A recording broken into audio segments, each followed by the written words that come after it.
Five Nights at Freddy's Grand Reopening by Goodrich. Summer Plans. Hey, Jeremy. Jacob asked as he poked his head into my bedroom. Now that school's out, do you have any plans for the summer? I simply replied as I put my headphones on and started playing my music. Jacob walked over, yanked them off, and looked at me. There's gotta be something you want to do. He told me. It's summer vacation. I deeply sighed. To be honest, I told him, I really want to try getting a job. A job? He sounded really surprised, and for good reason. It's 3 months of no school and you want a job? Believe me, I explained, I wouldn't do it unless I had a good reason to do so. What would that reason be? I really want to get a new car. What's wrong with the one you have? It's not that reliable anymore. I swear I can't go one day without it dying on me. Wow, that's a bummer. Tell me about it. I need a car that's newer and can actually survive a drive across the street.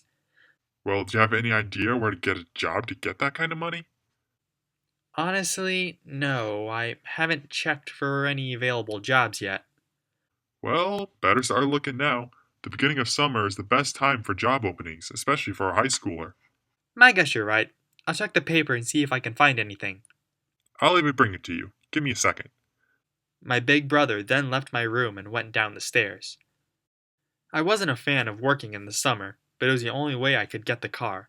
Mom and Dad refused to buy me one, and school's too busy to have a job at the same time. This was my only chance. Jacob came back into my room holding a rolled-up newspaper. He handed it to me and smiled. Guess you better pray this'll be worth it, he told me. I guess so, I replied with a chuckle. I then unrolled the paper and started reading the want ads. I actually saw quite a few job offers. There was a barber shop looking for a janitor, a family looking for a babysitter, and even a store looking for a cashier. Despite the many jobs, though, none of them could pay me enough to get the car by the time summer ended. There's nothing? Jacob asked.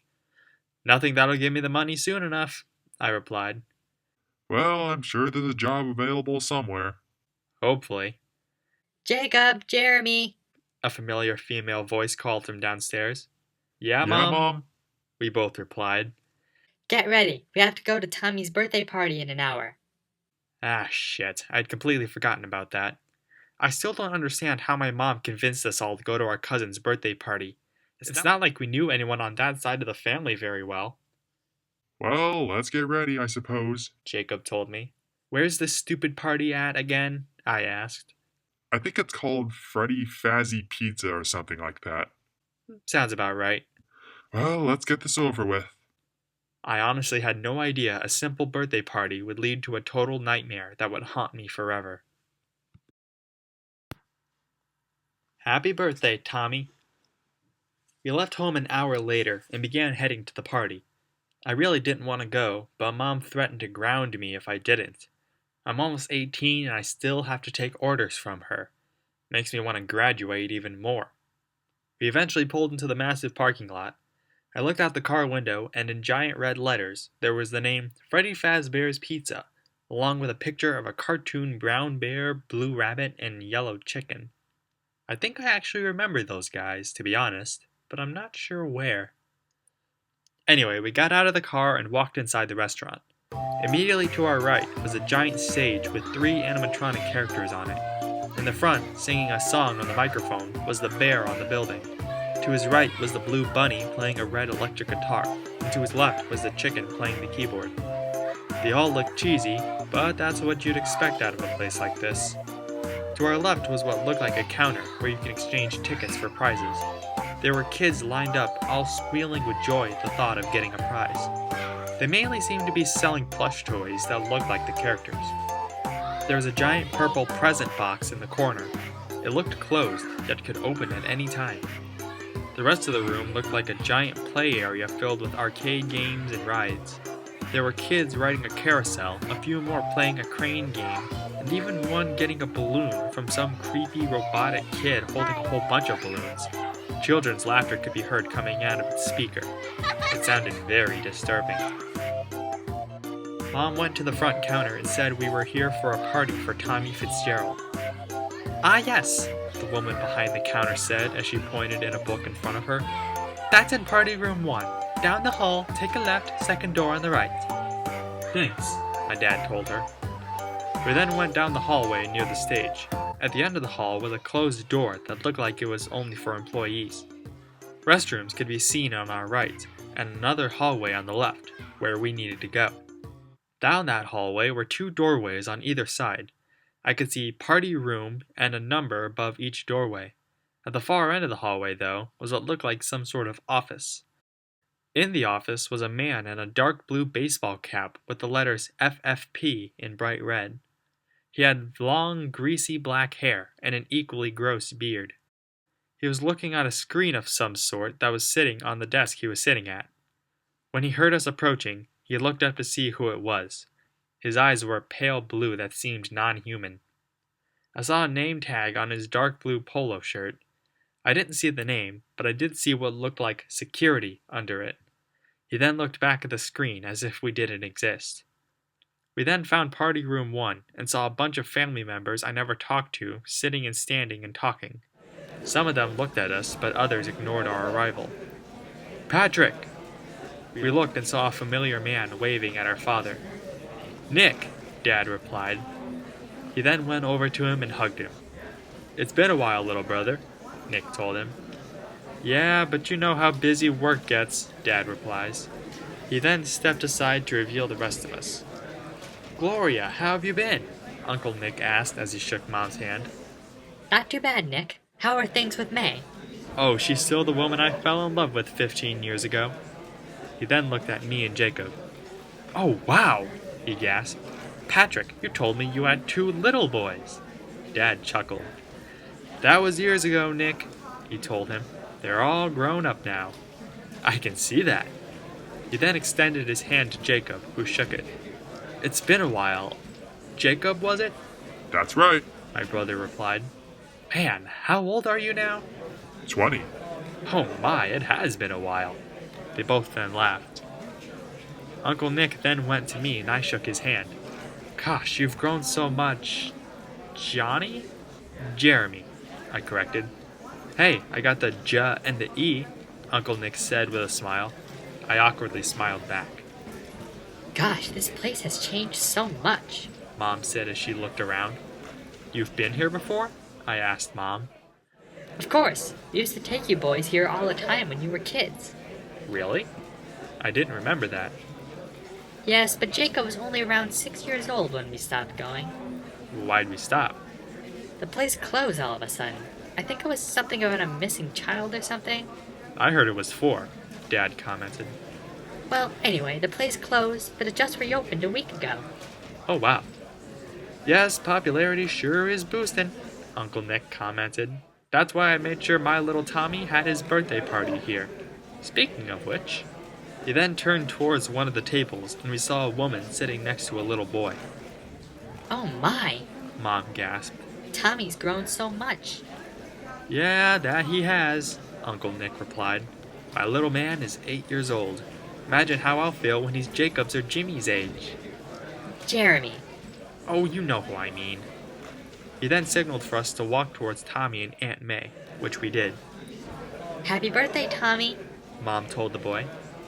What do you say to Aunt Gloria? May asked Tommy. Thank you. Tommy replied with a giant smile that was missing a few teeth. Let's party. We all quickly turned around and saw the yellow chicken from the stage in the doorway holding a pink 2-layered cake. How had she gotten there? She then began walking towards Tommy while singing. Happy birthday to you. Happy birthday to you. Happy birthday, dear Tommy. Happy birthday to you. Everyone clapped as she made it to the table and put the cake in front of the birthday boy. Make a wish. The robotic chicken told him. Okay, Chica. Tommy replied with a giant smile. Chica? That was her name? I guess it was pretty fitting. Tommy then blew out all 8 of his candles and everyone applauded even more. Okay, Tommy. Chica told him. I have to get back to playing music with my friends now. Have a very happy birthday. Thank you. Tommy said with a giant grin. I've never seen a child smile so big. The robotic chicken then turned around and walked out of the room. I still don't think that thing is appropriate for little children, especially boys, I heard a man nearby say softly. Its only clothing are pink panties and a bib that just about covers its breasts. Oh, relax, Rob, a woman near him said.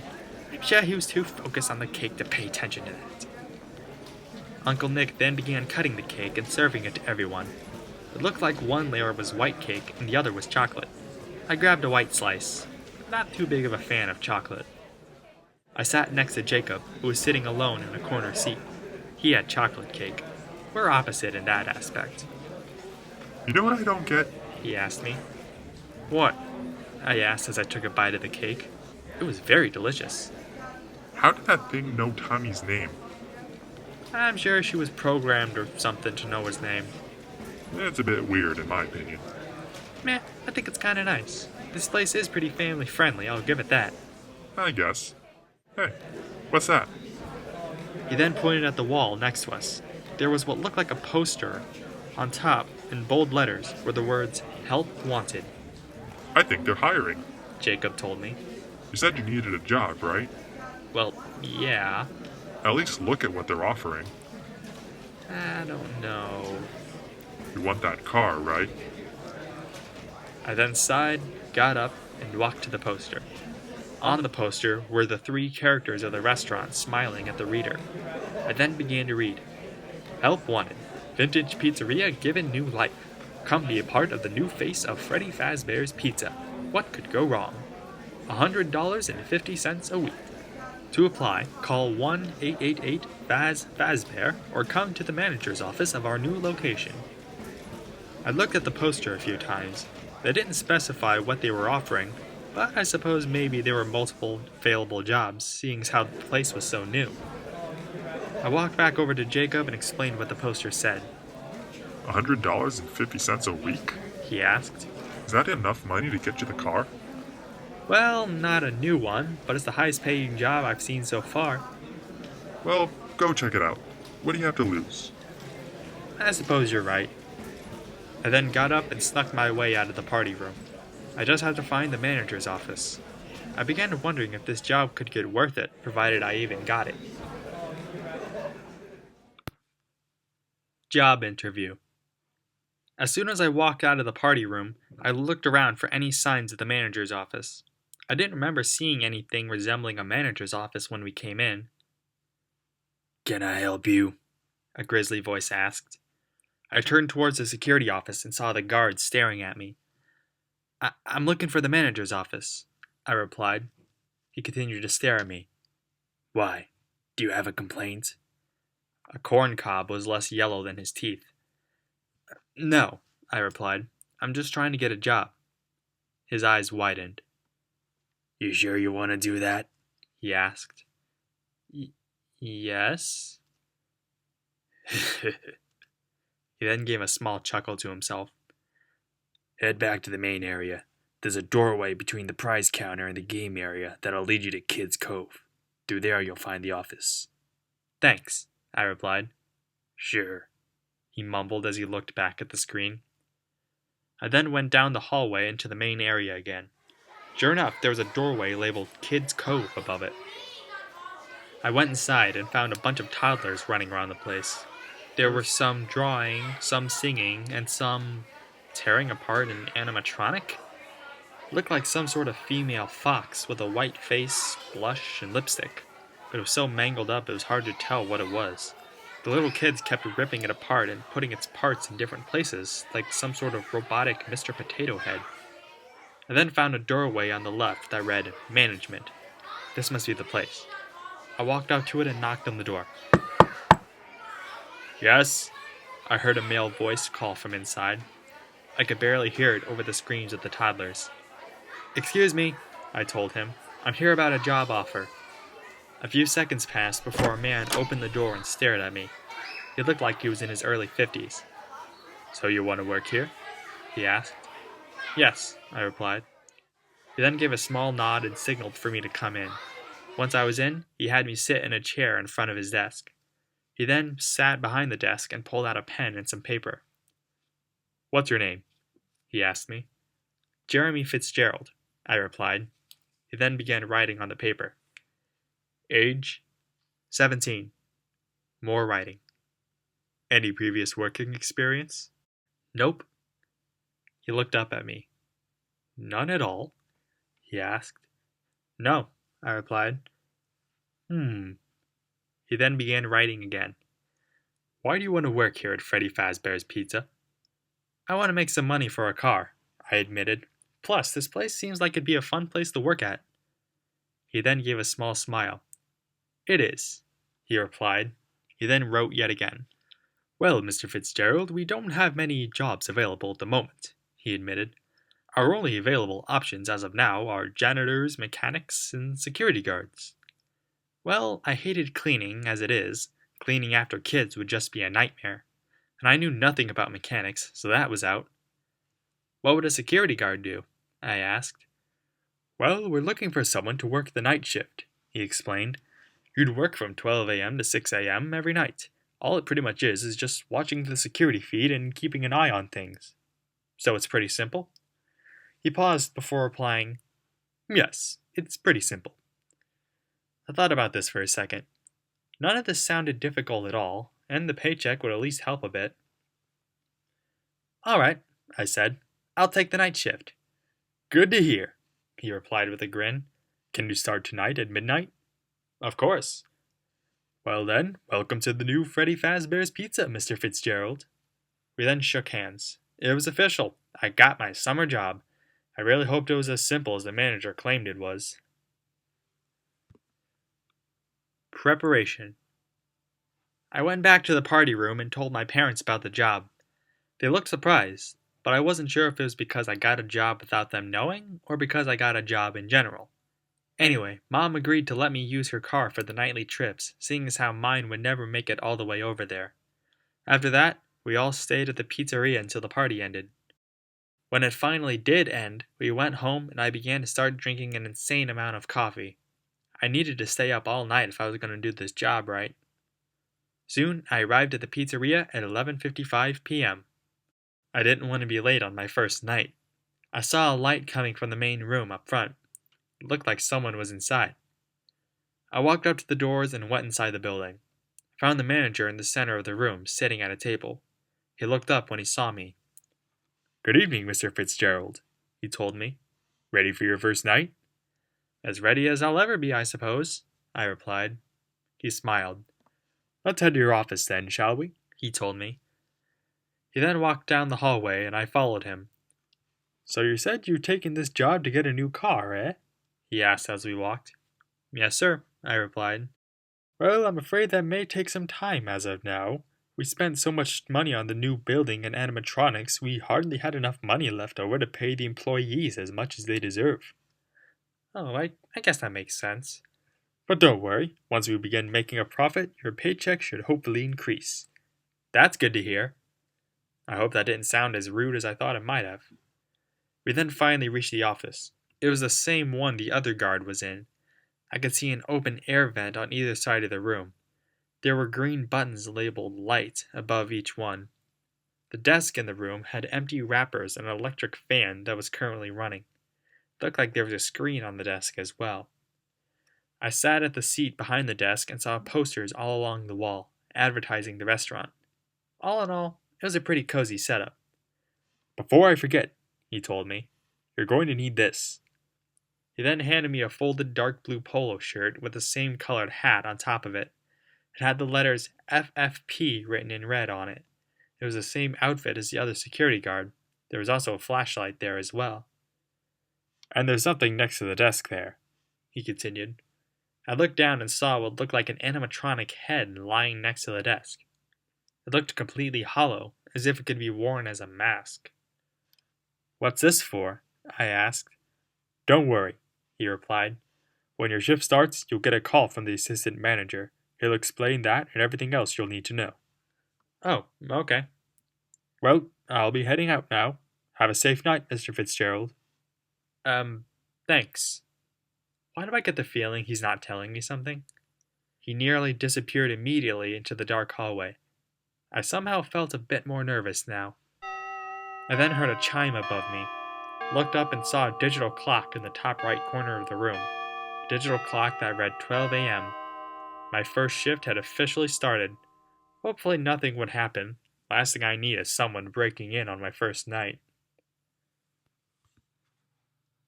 First night. I sat in the chair behind my desk. The only noise was coming from the fan. I had to admit, this was a pretty fancy office. Nice open space, plenty of overhead light, and free leftover soda sitting on the desk. On second thought, maybe that last one isn't that nice. I looked at one of the posters and saw the characters of the building. Their names were right under them. Apparently they were Freddy Fazbear, Bonnie the Bunny, and Chica the Chicken. Those names do sound kind of familiar. I then tapped on a button on the screen in front of me. The whole screen turned on and it revealed the 3 animatronic characters on stage. It was so dark though that it was hard to see much other than their silhouettes. I then noticed a button in front of the screen labeled Light. I tapped it and saw the whole screen grow brighter. I looked and saw all 3 characters lit up. This would be useful, I'm sure. Suddenly, a phone rang. I looked and saw it coming from a phone I hadn't seen on the desk. After I got over the shock, I picked up the receiver and put it to my ear. Hello? I asked. Hello? Is this Jeremy Fitzgerald? It is. Then, hello and welcome to your new summer job at the new and improved Freddy Fazbear's Pizza, the man on the other end said.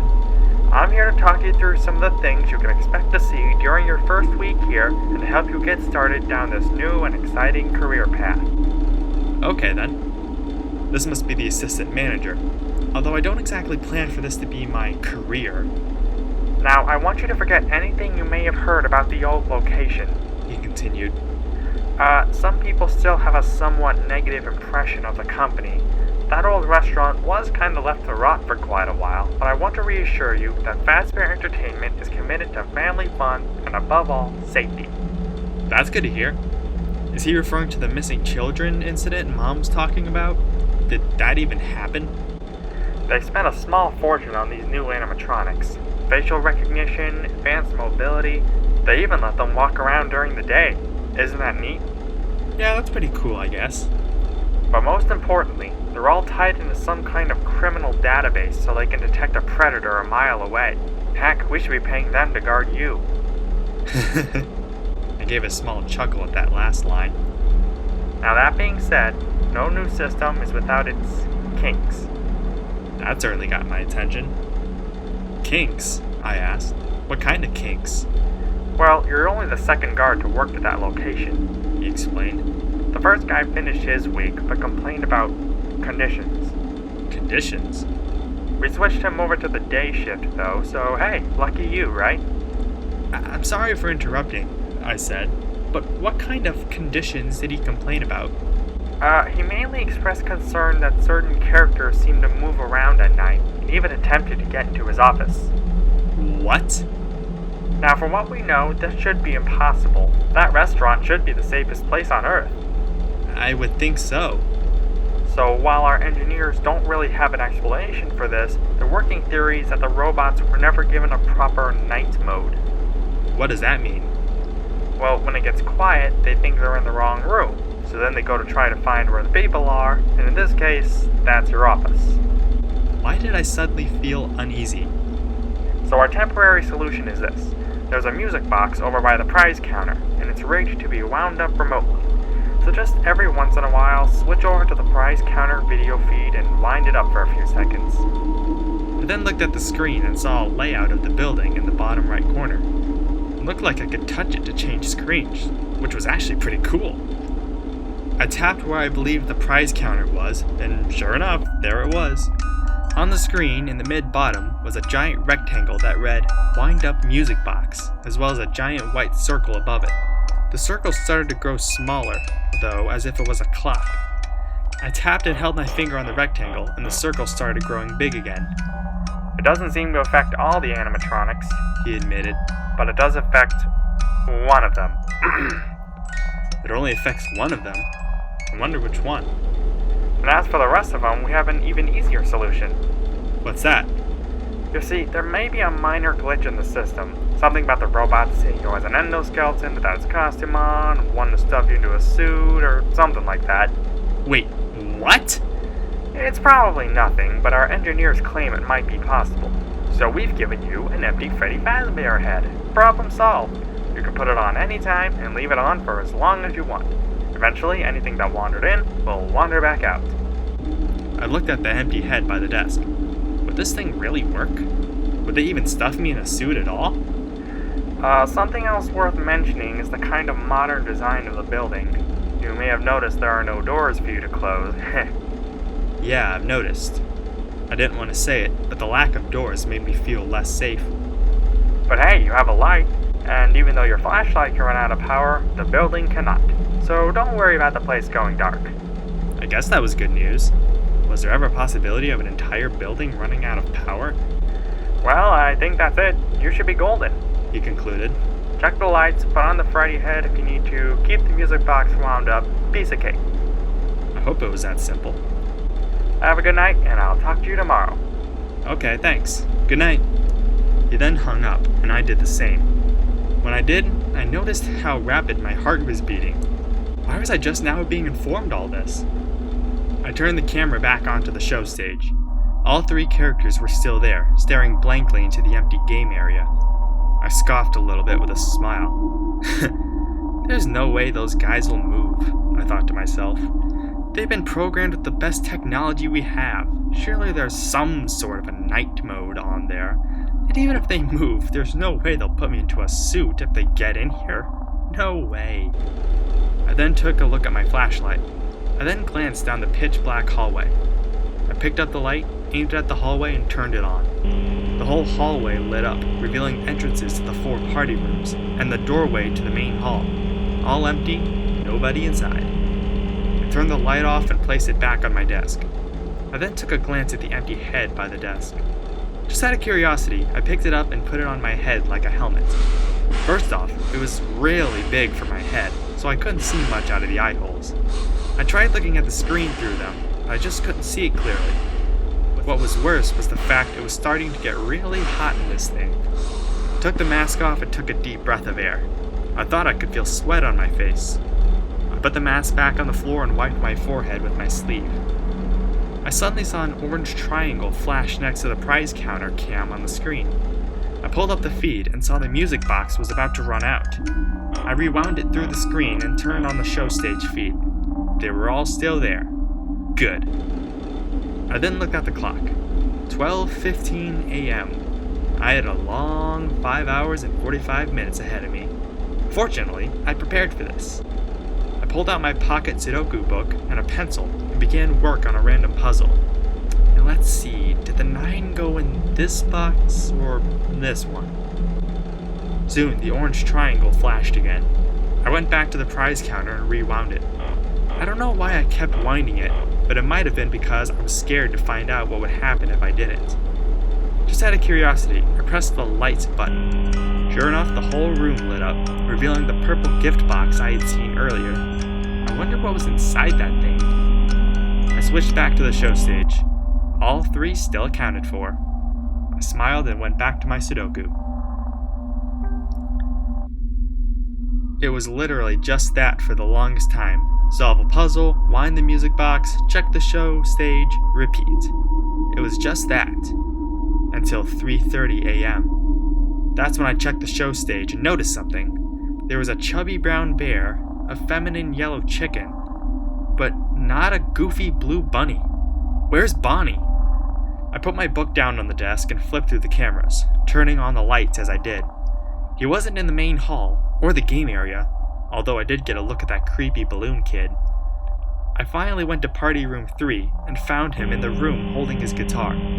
He wasn't moving or anything, he was just standing there. I asked myself how he could have possibly gotten there. Then a thought hit me. The guy in the phone said they had advanced mobility.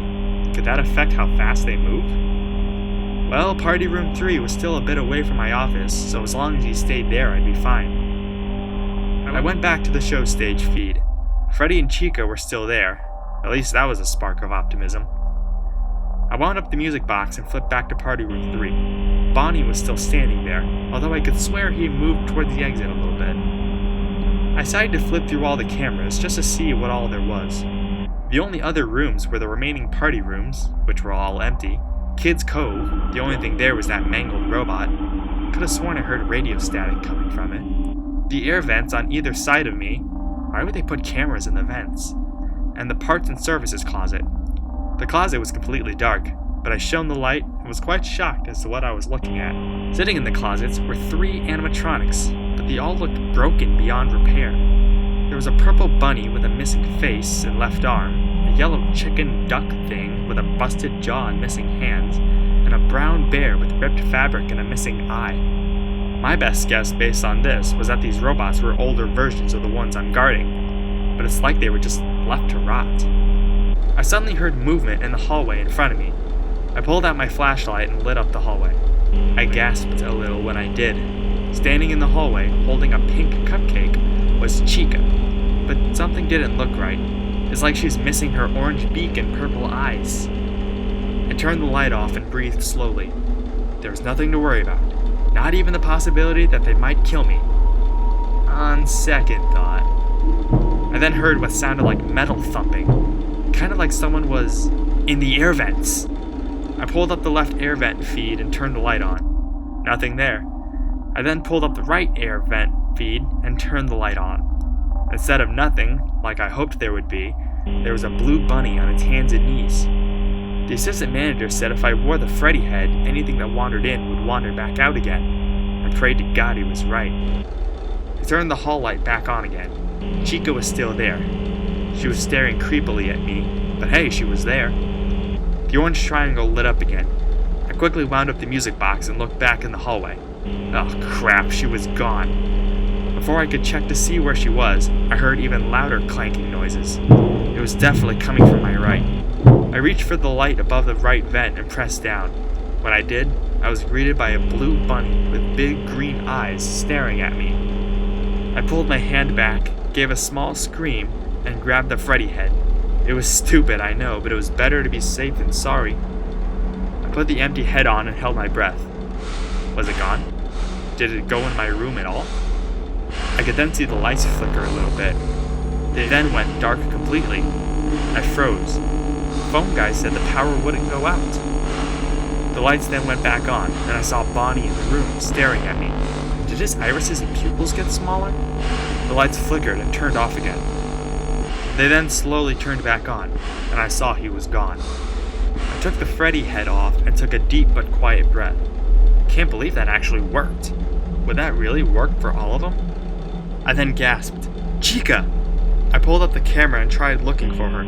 Finally found her in party room 1, bent down in front of an open vent, as if she was about to... Shit.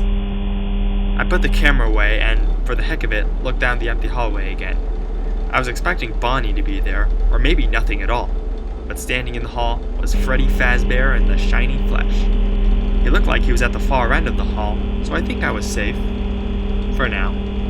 I heard clanking metal again. I looked at the screen and checked the left air vent feed. Sure enough, Chica was in the vent, staring at the camera. I quickly went back to the music box and wound it up. I was proud of myself for keeping up on this thing. I hoped I'd never know why I had to do this. I turned on my light again in the hallway. Freddy was still there, but he was even closer. I really needed to keep my eye on him. The clanking to my left got closer. I turned on the light in the left vent, and there was a yellow chicken in there. I put the mask on and waited. I was expecting the lights to flicker again. However, there was just clanking.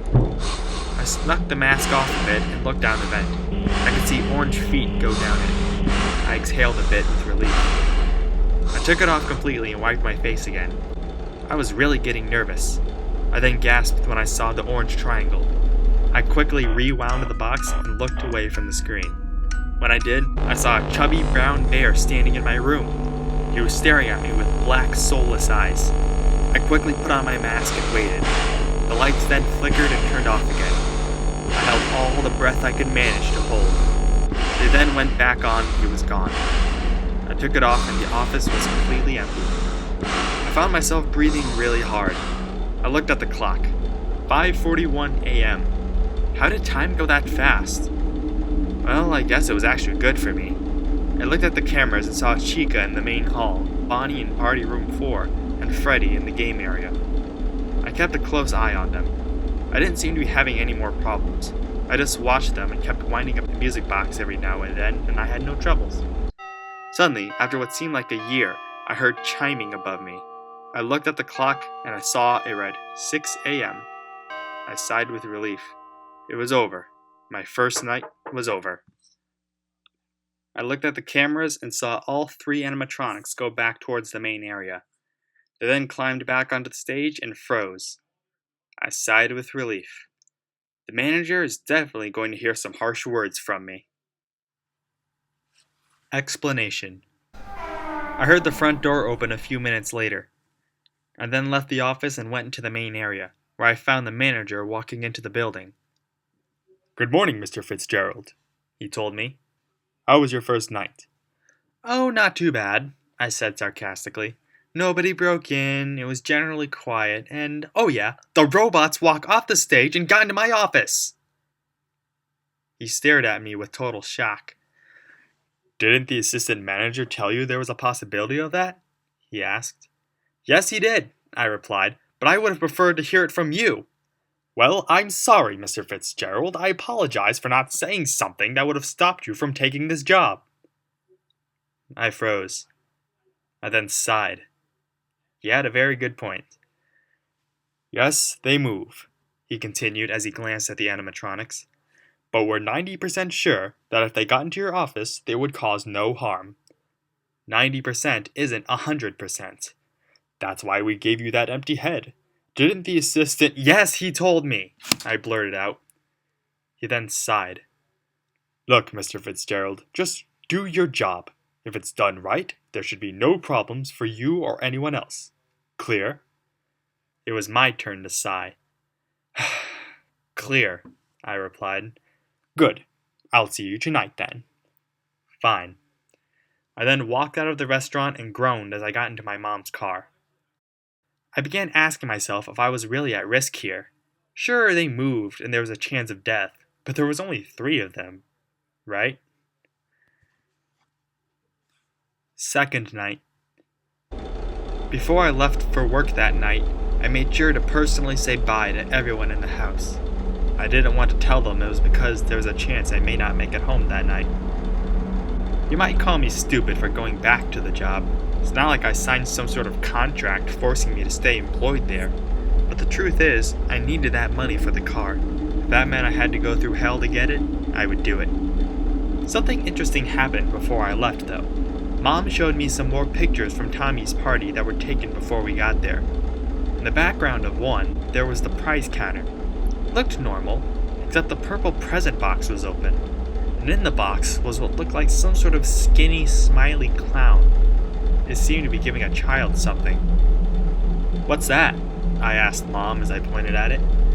I think Aunt May said it was called the prize puppet or something like that. She replied. If a child gets enough tickets, they can give it to the cashier, and they'll activate the puppet, who will give them a random super prize, which is basically a bigger plush toy than the normal ones. Now that she mentioned it, the puppet did look like it was holding a giant Bonnie plushie. The puppet was just so creepy looking that I'm surprised the kid would want to receive a toy from it. Anyway, as I arrived to work at the same time as yesterday, the manager was in the main room, staring at the animatronics. It's like he was expecting them to start moving right in front of him. When I went through the door, he looked at me and gave me a small nod. "I assume you can guide yourself back to the office?" he asked. I nodded in response. "Then have a nice night, Mr. Fitzgerald." He got up and from his seat and left the building. What was that about? Without thinking too much about it, I went to my office. The only light in the building was coming from the office lights. I sped walked the whole way down the hall in fear, then sat in the chair and exhaled. "It's going to be fine, Jeremy," I told myself. "Everything is under control." Soon the overhead clock chimed, signaling the start of my shift. Took a deep breath. Here goes nothing. The phone then rang again. I was expecting it, but it still startled me. I answered it and spoke. Hello? Hello? It was the phone guy, as expected. See, I told you your first night wouldn't be a problem. You're a natural. I was so tempted to scream at him about how it was a problem, but I saw no point in arguing with him. Thanks. By now I'm sure you've noticed the older models sitting in the back room. Yeah, I have actually. I pull up the feed of the parts and services closet and shone the light, revealing the 3 busted robots. Those are from the previous location, but we just use them for parts now. I suppose that makes sense. The idea at first was to repair them. They even started retrofitting them with some of the newer technology. But they were just so ugly, you know? And the smell. Guess they did look a little weird compared to the newer ones. So the company decided to go in a whole new direction and make them super kid-friendly. Guess that was for the best, right? I think I heard him chuckle on the other end. Those older ones shouldn't be able to walk around, He continued. but if they do, the whole Freddy ad trick should work on them too, so whatever. Well, the good news was the mask would work. The bad news was 3 more of those things could move around. I love those old characters. Did you ever see Foxy the Pirate? I paused. That name did ring a bell. Before I could reply, he started talking again. Oh wait, hold on. Oh yeah, Foxy. Hey listen, that one was always a bit twitchy. I'm not sure if the Freddy head trick will work on Foxy. Well, that was exactly what I wanted to hear right now. Well, what do I do about him? I asked. Well, if for some reason he activates during the night and you see him standing at the far end of the hallway, just flash your light at him from time to time. Will that really work? Of course. These older models would always get disoriented with bright lights. It would cause a system restart or something. That was interesting.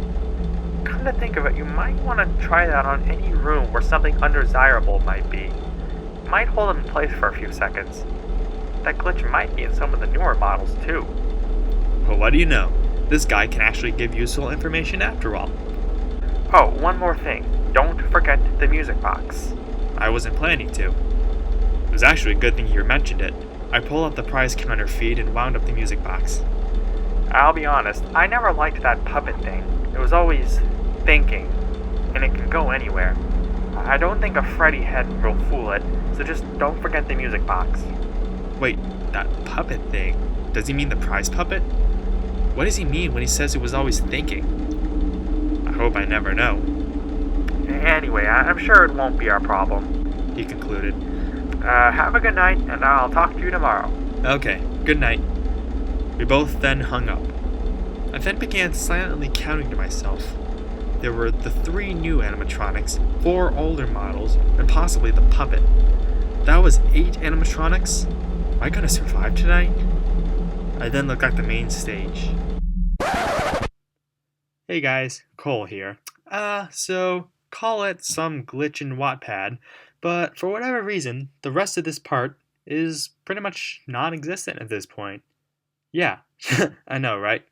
I literally uploaded this when I uploaded this whole part, but for whatever reason, the second half of this part just is not there. That is literally the last line of this section. So, pretty much the rundown of this: Foxy appears in the hallway, Balloon Boy starts moving, Mangle starts moving, and shocker, he survives. That's essentially the entire rest of the part. So, yeah, could try and rewrite it, but I'm a little rusty when it comes to writing these. I'm not usually good at writing these parts anymore. Oh well, basically, that's what happens. So, on to the next part. Brotherly advice. Hey, Jacob? I asked as I peeked my head in the living room. He turned away from the TV and looked at me. Yeah? He asked, "Can I talk to you about something?" Well, sure, go ahead. I exhaled and sat next to him on the couch. Look, it's just, this job is getting to me, I explained. Jeremy, it's only been 2 nights. I know, but you would never believe what that job is really like. How hard can it be? Don't you just sit in a room alone and watch the building through security cameras every once in a while? Well, I thought that's all it would be. What do you mean? What else is there to do? I have to wind up a music box constantly. Why the hell do you need to do that? To be honest, I'm not even 100% sure. Well, what's so hard about that? Because I have to protect myself. From what? Promise you won't laugh at me or call me crazy? Of course. I have to protect myself from the animatronics. He then just stared at me deeply. I don't even think he blinked. He then finally put his hand on my shoulder and sighed. Look, man, I know jobs can get stressful, but... You don't believe me, do you?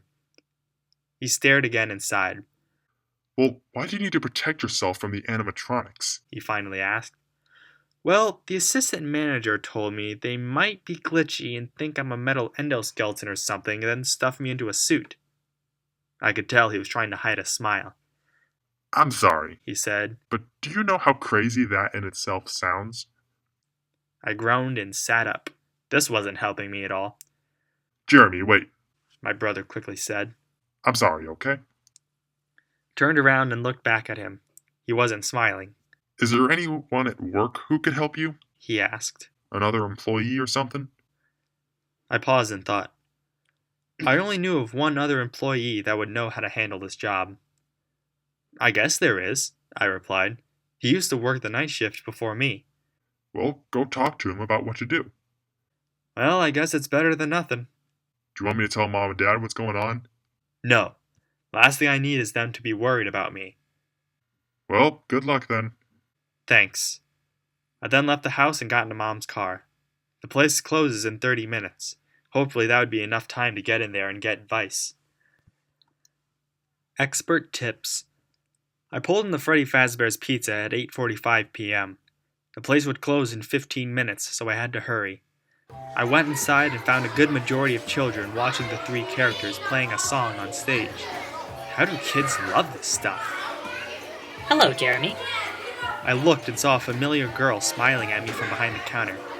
Courtney? I asked in a gasp. What are you doing here? What's it look like? She replied as she pointed to the dark blue hat and shirt she was sporting. I'm working. You work here too? Wait, too? Do you work here too? Yeah, I replied. I work the night shift. Ooh, spooky. I gave a small chuckle as I replied, You have no idea. So what are you doing here? Oh, I need to talk to the day shift guard. It's important. Ugh, that guy scares me. I swear he's a pedo or something. I don't know how he has a job here. Well, it's not like they do background checks, I pointed out.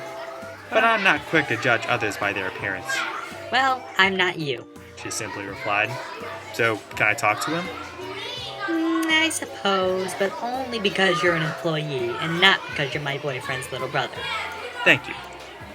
She then let me inside and I snuck past the children watching the stage. When I made it to the hallway, I went to the end of it and saw the daytime guard staring at the screen. I could hear the noise from the stage coming through the screen.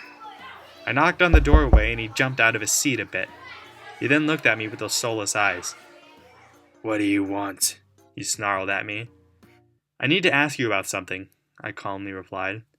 Well, make it quick, he replied as he looked back at the screen. Look, you worked the night shift before me, right? He then looked back at me with wide eyes. You are working the night shift? Yeah, and I need advice. Kid, my only advice is to quit. But I can't do that. I need the money. Well, get another one somewhere else. That'll take too long. I just need advice on how the animatronics operate. He then sighed and leaned his head against his arm. Okay, he replied. Who all has moved so far? The three on stage, that messed up robot in Kid's Cove, that balloon boy, and Foxy, I think his name was.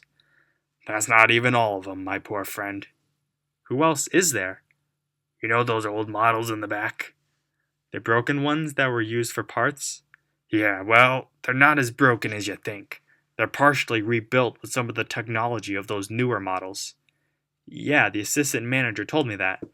Well, since they're like their newer brethren in a sense, they can also move around and get into the office.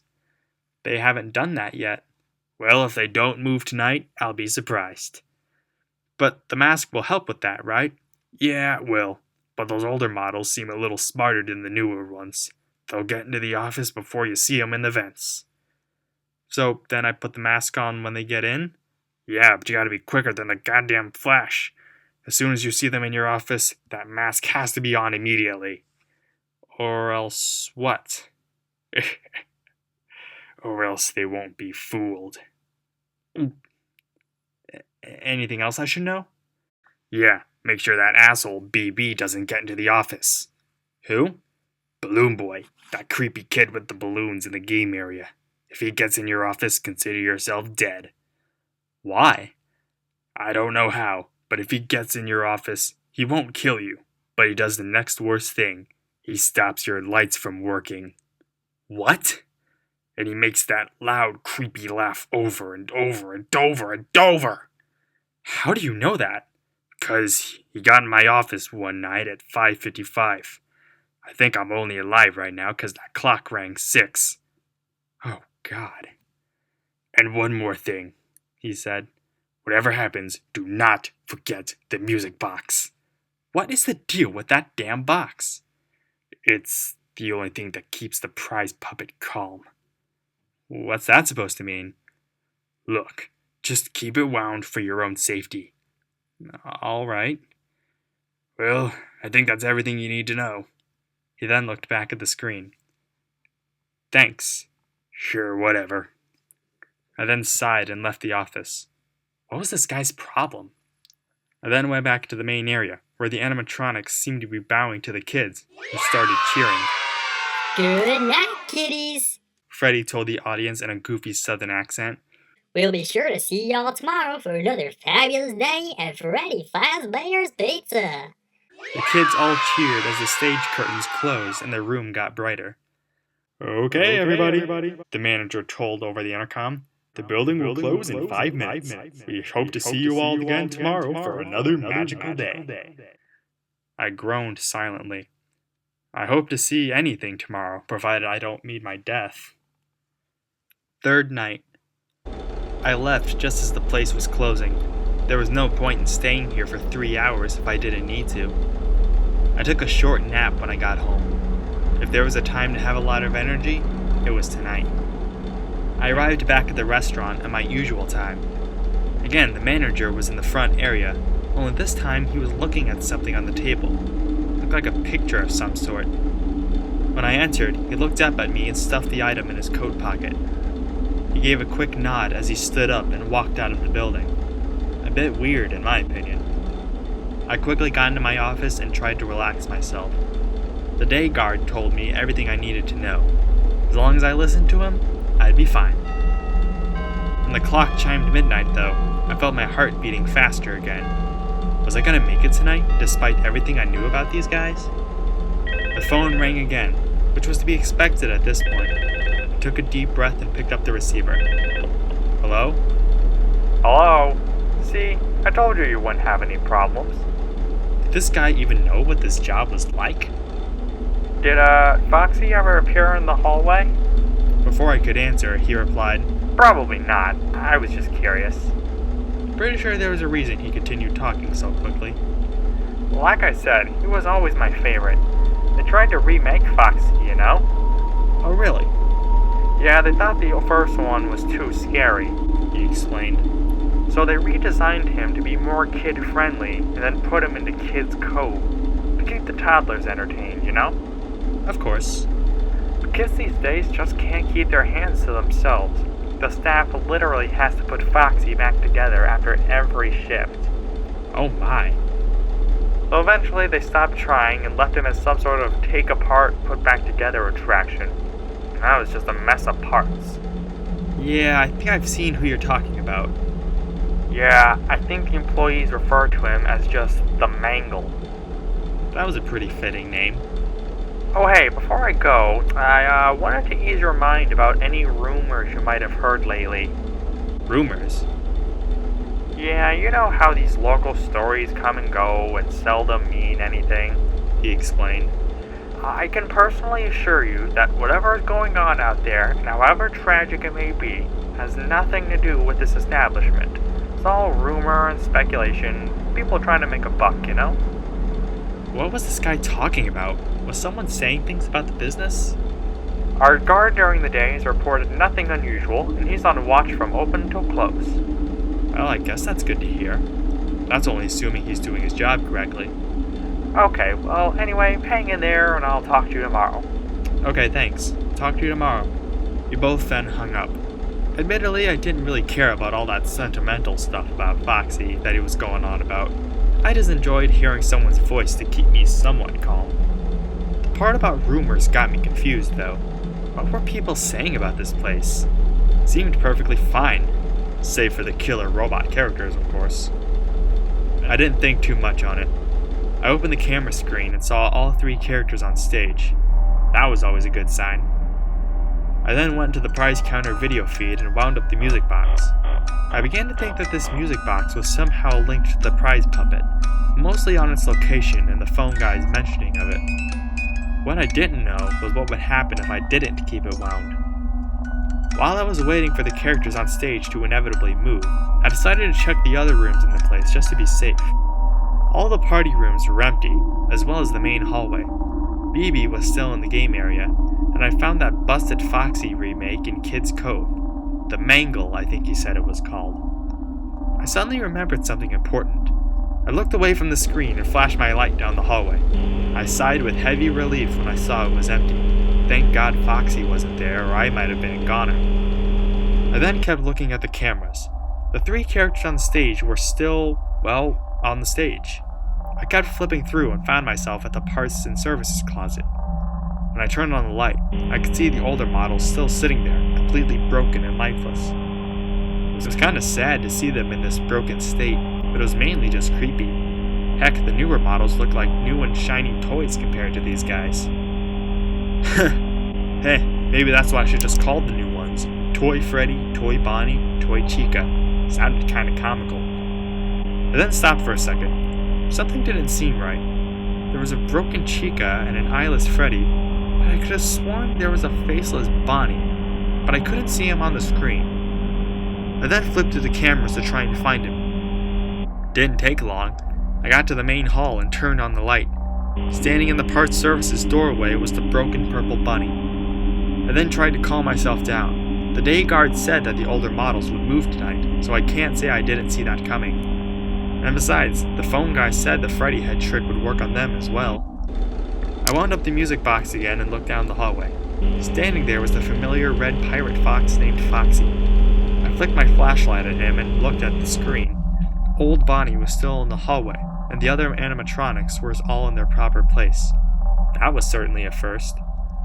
It seemed like 15 minutes passed before I noticed a change. The old Chica was missing as well. I quickly flashed my light down the hallway and my heart dropped. I could see Foxy and old Bonnie in the hallway. I could see the bunny's face, or lack of one, clearly now, and I admit I found it disturbing. There was a bunch of gray wires and a metal mouth, but there were 2 tiny red lights coming for where the eyes should be. It looked like something out of the Terminator. I then wound up the music box yet again and began looking for old Chica. After flipping through a bit, I checked Party Room 2 and found her staring blankly at the camera. Her arms were extended out at her sides as wires poked out of where her hands should have been. The broken jaw and missing eyebrows just made her look absolutely terrifying. And, truth be told, she didn't really look like a chicken, she looked more like some sort of duck. I then checked the hallway again and saw it empty. That was good, right? I wound up the music box and started looking through the cameras to find everyone. Old Chica was still in Party Room 2, old Freddy was in the parts and services closet, the toy animatronics were still on stage, Mangle was in Kids Cove, and BB... Wait, where was he? Hello? Oh, great, he's on the move. Well, as long as he doesn't get into the office, I'll be perfectly fine. I then heard metal thumping to my right. I pulled up the screen for the right air vent and gasped. Old Chica was there. I flashed my light to keep her in place for a few seconds, then wound up the music box. I then flipped through all the cameras and I saw old Bonnie at Party Room 1, right by the vents. This was just wonderful. I then pulled my screen down and looked towards the hallway. Instead of a dark hallway, though, I saw a white bib that read, "Let's eat." I looked up and saw a yellow chicken duck thing with a broken jaw staring at me. I quickly grabbed my Freddy mask and put it on my head. Through the tiny eye holes, I could see the lights flicker a bit before turning completely off. Did I get the mask on fast enough? The lights slowly came back on and revealed the room to be empty. I took the mask off, checked both air vents, and wound up the music box. This was certainly getting stressful. There was so much to do and look after in such a short span of time.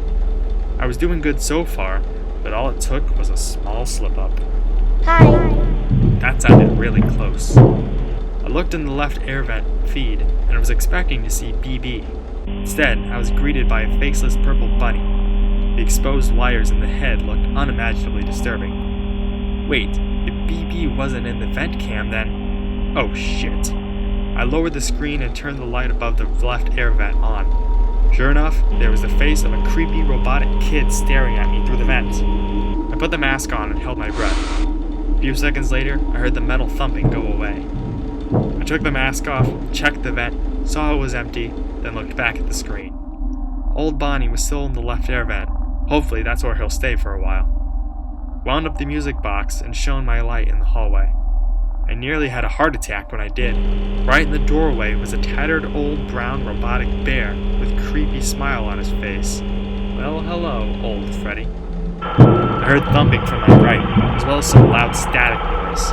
Confused, I looked in the right vent and was greeted by a mangled mess of parts known as, well, the mangle. I put the mask on and waited. I heard the static quickly get softer until it was non-existent.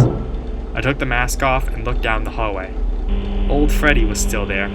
I suppose that was good. At least I knew where he was.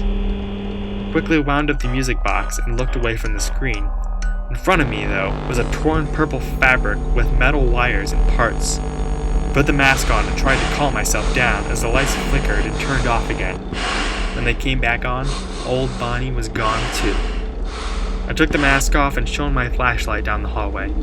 I was surprised to see Foxy at the far end instead of old Freddy in the front, but I was just glad he was gone. I looked at the screen and was very surprised to see the new model still on stage. I mean, I'm not complaining, it was just very strange. The rest of the shift actually went surprisingly well. The newer models never left the stage. BB and Mangle were prevented from going into the room, and I got the mask on fast enough when old Bonnie and Chica got in. It was stressful, but I managed to get the hang of it. Finally, the clock rang 6 a.m., and I let out a giant sigh of relief. I knew this wasn't the best job in the world, but it was getting easier. Just as long as nothing else unexpected happens. Rumors. There was one other employee I knew at Freddy Fazbear's Pizza that might know anything about what happens here. And just my luck, she was at my house when I woke up this afternoon. I went into the kitchen for something to eat and found a familiar red-headed girl eating spaghetti from our fridge. Oh, hey, Jeremy. Courtney said with a smile as she swallowed her bite of pasta. What are you doing here? I asked. Don't you have to work? Not till later, She replied. I'm here because my roommate is just being a total bitch. I need to get away from her. Ah, gotcha. I then went to the fridge and took out some leftover pork chops. It amazes me how many leftovers we have in our house. Hey, can I ask you something? I asked her. You just did. She replied with a smile. I smiled back and put the pork chops in the microwave. But seriously, She continued. go right ahead. I typed 30 seconds into the microwave and pressed start. Have you heard anything unusual about Freddy Fazbear's Pizza? I asked. Like what? She asked after taking a sip of milk. I don't know. Something just doesn't seem right about the place. Well, the girl who works the counter shift before mine did say something about the manager. Like what? Well, I'm not sure how true it is, but apparently he has a criminal record. What? Yeah, he apparently did time in prison for physically abusing his children when they were, 10.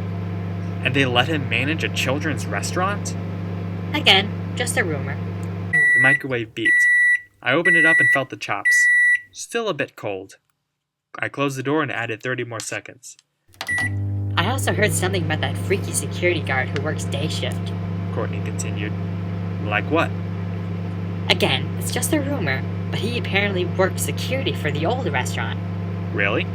Yeah, he apparently worked the night shift. He claimed it was a dangerous job over there, too. I don't understand why he finds being a night guard dangerous. yeah, that's strange. Anyway, he eventually quit when the old location was closed, but he got the job back when the new location opened up. Wonder why he would come back. No idea. The microwave beeped again. I opened the door and felt the chops. Perfect. I then took them out, grabbed a fork, and sat next to Courtney. I still wouldn't trust him around children, though. She continued. He just looks like a freak. I bet when he watches the cameras, he's just staring at the kids, wishing he could just be alone with them. I'll admit he's a strange one, I admitted. But looks can be deceiving. Meh, I suppose. She then looked at her watch. Well, I better get to work. She then said as she wiped her mouth on a napkin. Tell your brother I said hi. Will do, I replied. She then put her plate in the sink and ran out the door. As I ate my pork chops, I began to think about what we just talked about. Was any of that true? Well, that's the thing about rumors. You never know. Fourth night. When it was time to leave, I went into Freddy Fazbear's Pizza. When I pulled into the parking lot, though, something interesting happened. I got to the front door and reached for the handle. Before I could grab it, the door opened on its own. I looked and saw a man in a blue uniform standing in the doorway. The gold badge on his chest told me what he was. "Good evening, son," the cop told me as he tipped his hat to me. "Hello, officer. Do you work here?" "Yes, sir." I then pointed at my shirt and hat, and the cop gave a short nod. "Very well, then. Have a nice night." "You too, sir." The officer then went to the parking lot.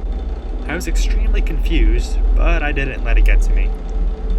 I went inside and saw the manager putting on a purple coat. He looked at me when I entered. "Hello, Mr. Fitzgerald," he told me. "Why was there a cop here?" I asked. "It's no big deal. Just a misunderstanding." "What do you mean?"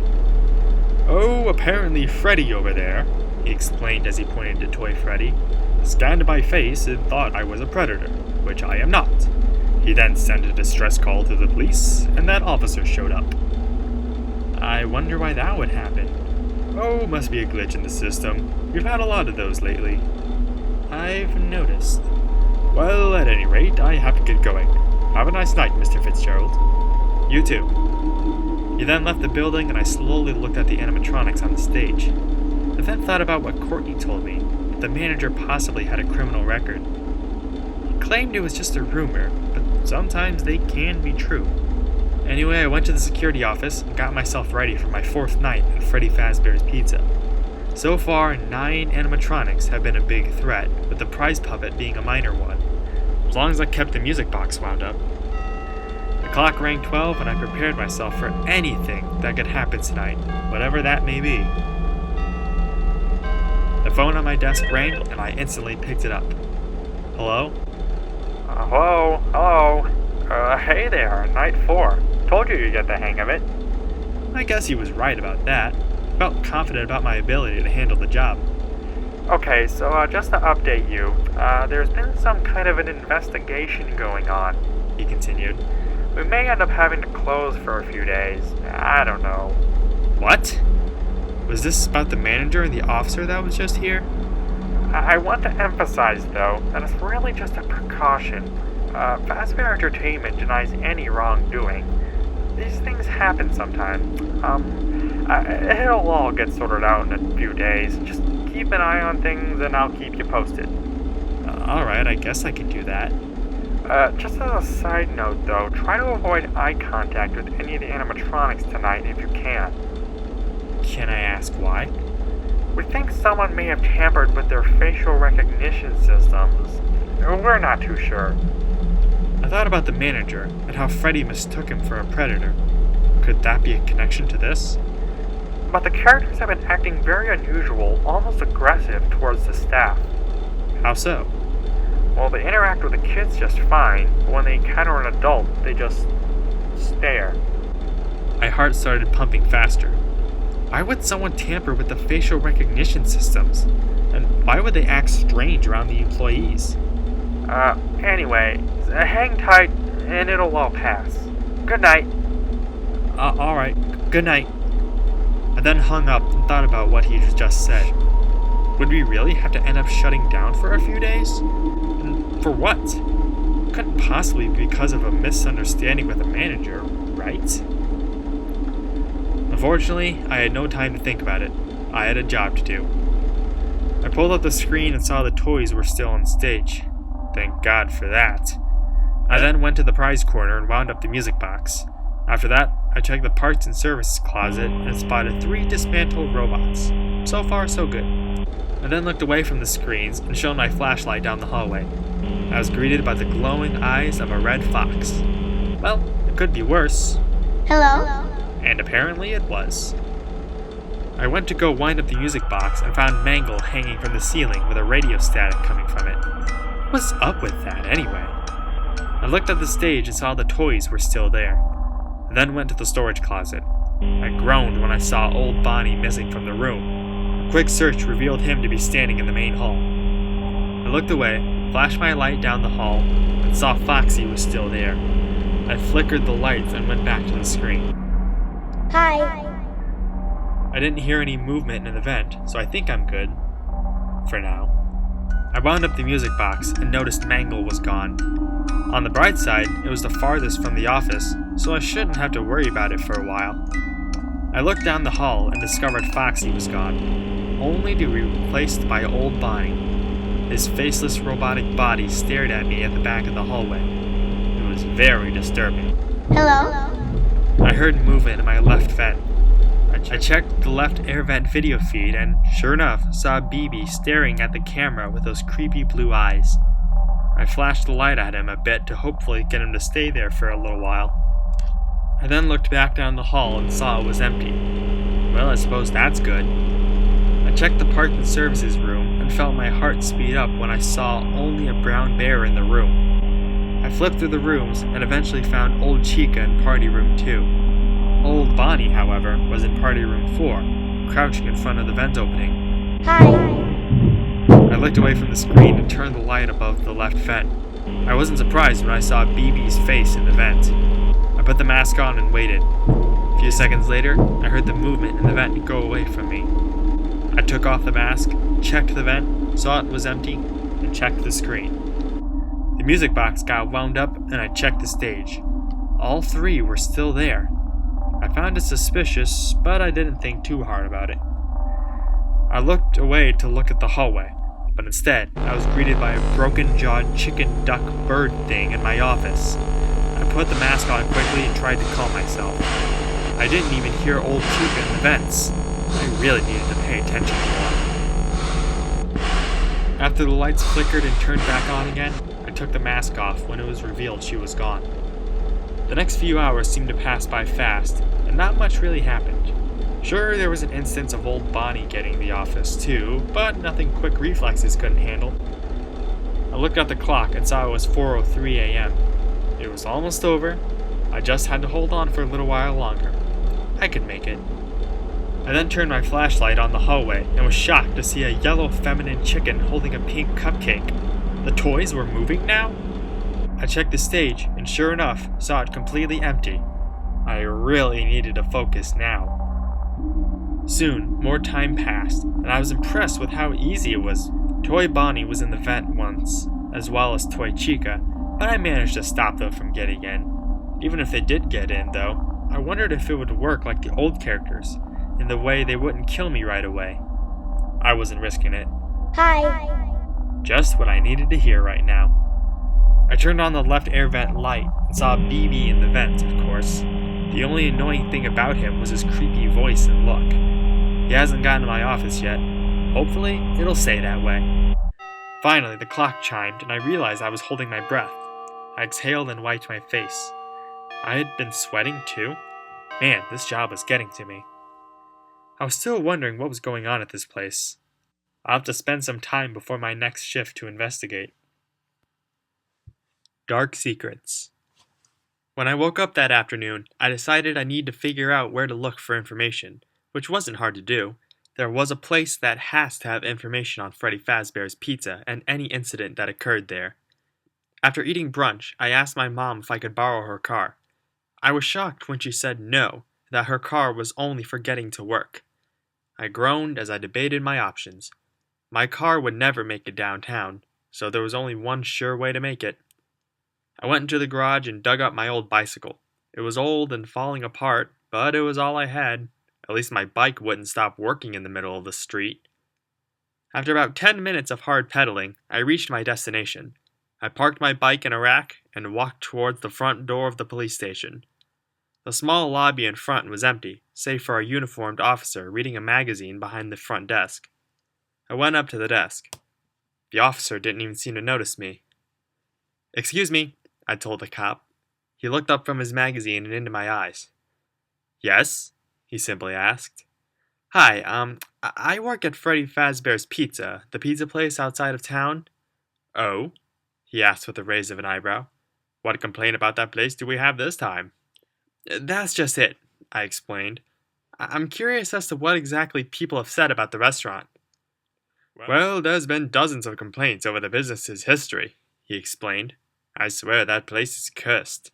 "Cursed?" I asked. "What do you mean?" "I mean, every time the place opens up, it gets closed after a week or so due to a tragedy." "Tragedy? What kind of tragedy?" He then put the magazine on the desk and stood up. "Wait right here," he commanded. He then walked down a hallway to the side and disappeared from sight. While I patiently waited for him to return, I thought about what he told me. Was the restaurant seriously cursed? And what kind of tragedy was he referring to that would cause the place to close? He then returned to the desk, holding what looked like a newspaper clipping. "Here," he said. "This should explain it." I then took the clipping from his hand and looked at it. It was an article dated around 15 years ago, the time me and Jacob apparently went to the restaurant as kids. On the article was a picture of a small building with a sign showing a very cheesy drawing of a cartoon bear holding a top hat. I then read the article. "Family diner closed after reported murder of child.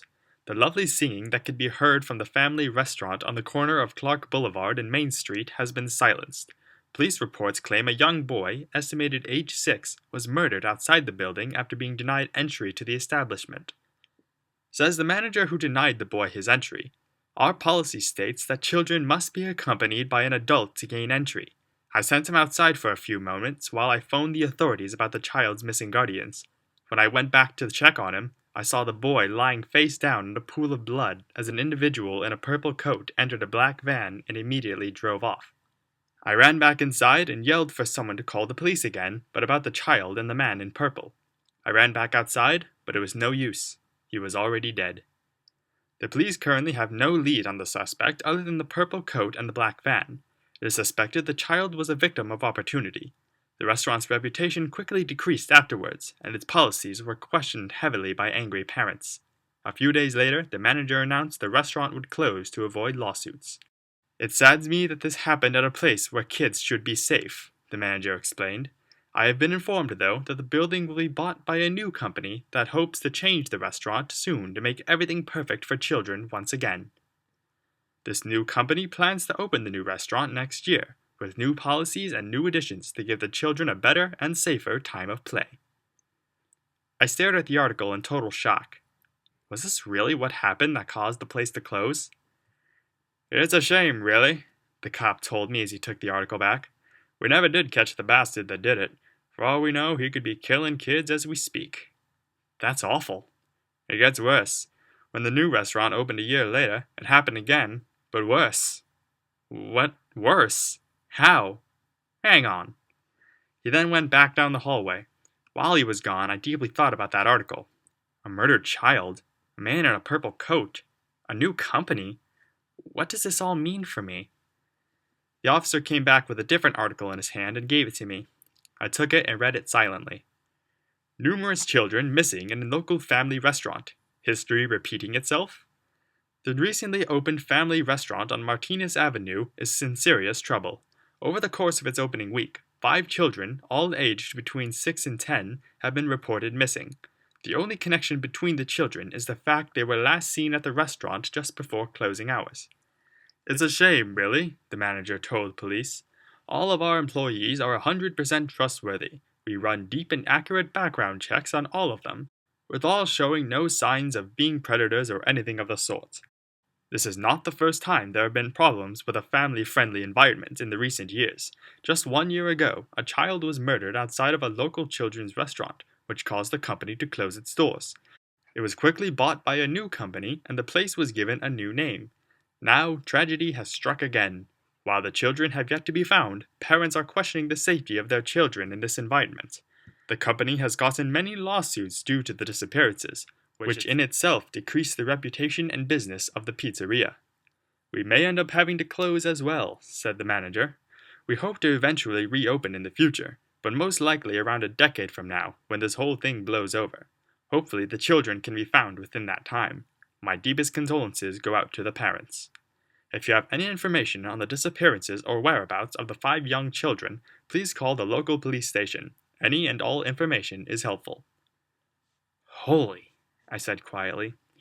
We never found those kids, unfortunately. We can only hope they're alive and okay. Yeah, I suppose. And the place eventually did reopen, the officer explained. That's the restaurant you're working in now. Well, I've only been working less than a week, I explained. Can't say I ever saw anything suspicious. Well, maybe the curse has been lifted, the officer replied with a chuckle as he took back the article. Anyway, if you find anything out of the ordinary, let us know, okay? Of course. I then thanked the cop and walked out of the police station. As I got on my bike, I couldn't help but think of the articles. What was going on at Freddy Fazbear's Pizza? Bad luck or a terrible connection? Either way, I need to clarify some things with the manager before I begin my 5th night at Freddy's. 5th night. This was it, my final night at Freddy Fazbear's Pizza, at least for this week. I was very nervous, but honestly, I wasn't that scared. I felt like I've encountered everything I could possibly encounter here. Here's hoping I'm right. I pulled into the parking lot of the restaurant at my usual time and went inside. Once again, the manager was in the front area, only this time something was different. He was standing right in front of the stage, appearing to be looking right into the eyes of Toy Freddy. The robot wasn't looking back, of course, but I'm surprised he wasn't. When I opened the door, the manager looked away from Toy Freddy and straight at me. Mr. Fitzgerald, he said with a gasp. You're here early. I looked at my watch and shook my head. It's the same time I've arrived all week, I replied. Oh, right, of course. Are you okay, sir? Yes, of course. I really wanted to believe him. Well, I'll see you tomorrow then, he said quickly as he headed towards the door. Wait, sir. Yes? Can I ask how you became the manager? Excuse me? I'm just curious. He stared at me with a confused look, not that I blame him. Well, he explained, I was a waiter at the previous location. I was the best employee the restaurant could ask for, according to the manager at the time. When this new establishment opened, the previous manager highly recommended me for management of the new restaurants. Oh, I see. Yes, but I admit being the manager is tougher than I ever thought it would be. How so? Let's just say I'm encountering problems I could never foreshadow. Such as? Well, those damn animatronics are a good example. I then looked at the toys as they stared off to the darkened game area, then looked back at the manager and nodded. I then took a look at his attire in more detail. I like that coat, by the way, I told him. Oh, thank you, he replied as he buttoned it up. Interesting color for a fur coat, don't you think? Well, purple is my favorite color, see? Ah, I see. We then stood in awkward silence.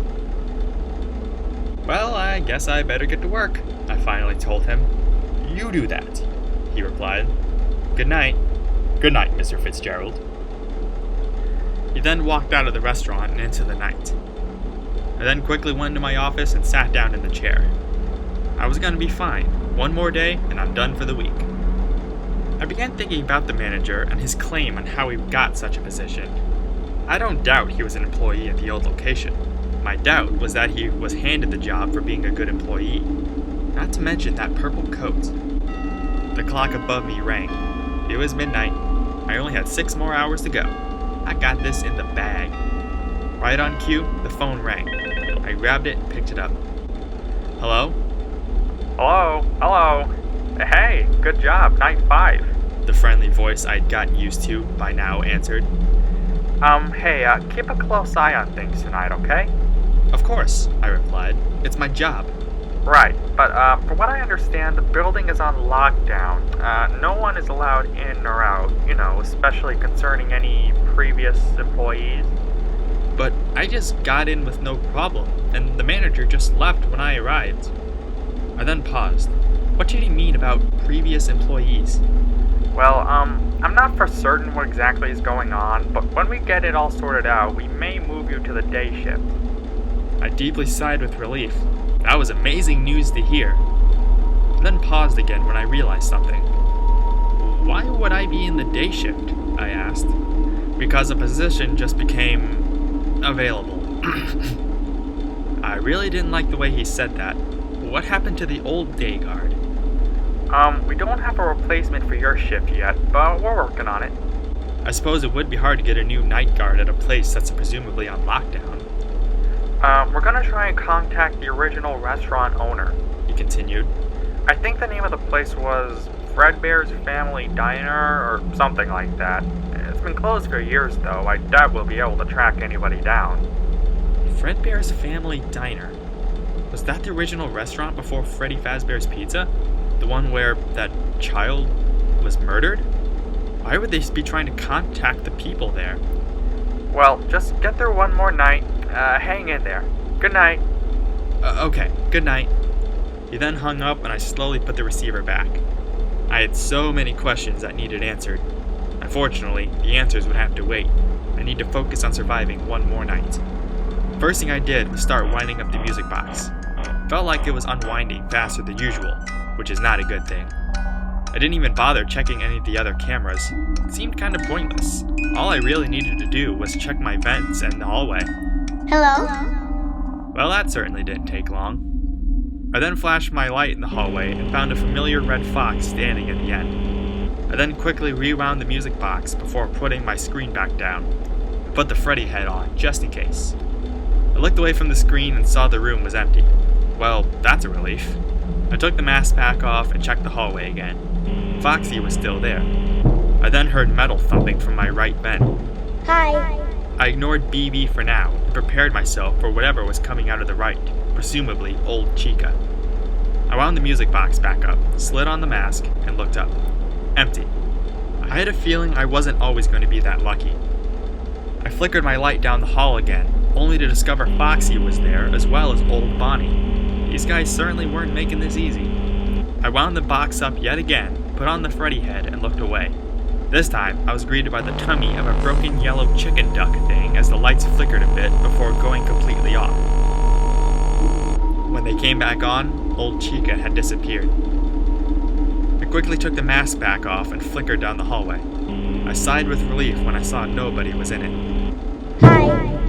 This time, there was thumping in the left air vent. I turned the light on above the vent and saw that creepy kid looking at me. I put the mask back on and waited.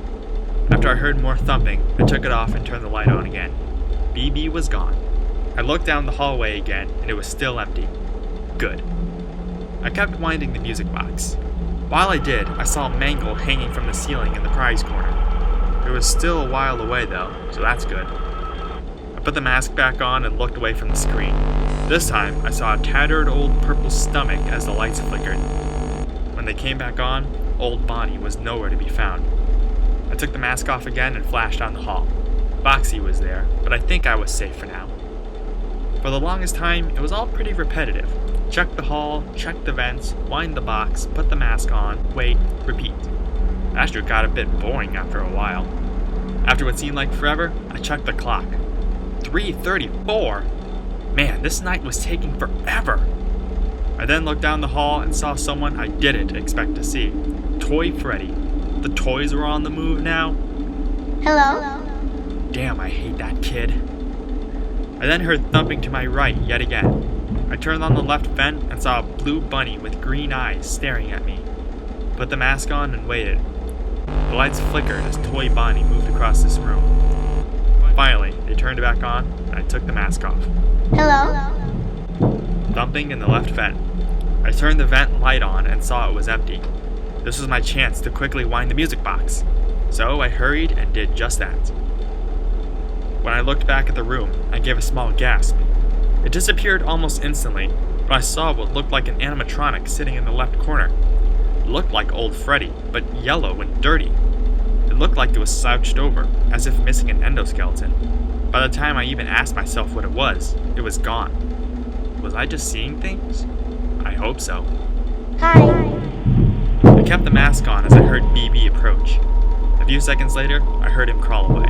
I took the mask off and looked down the hallway. No Foxy, but I did see his newer counterpart dangling from the ceiling.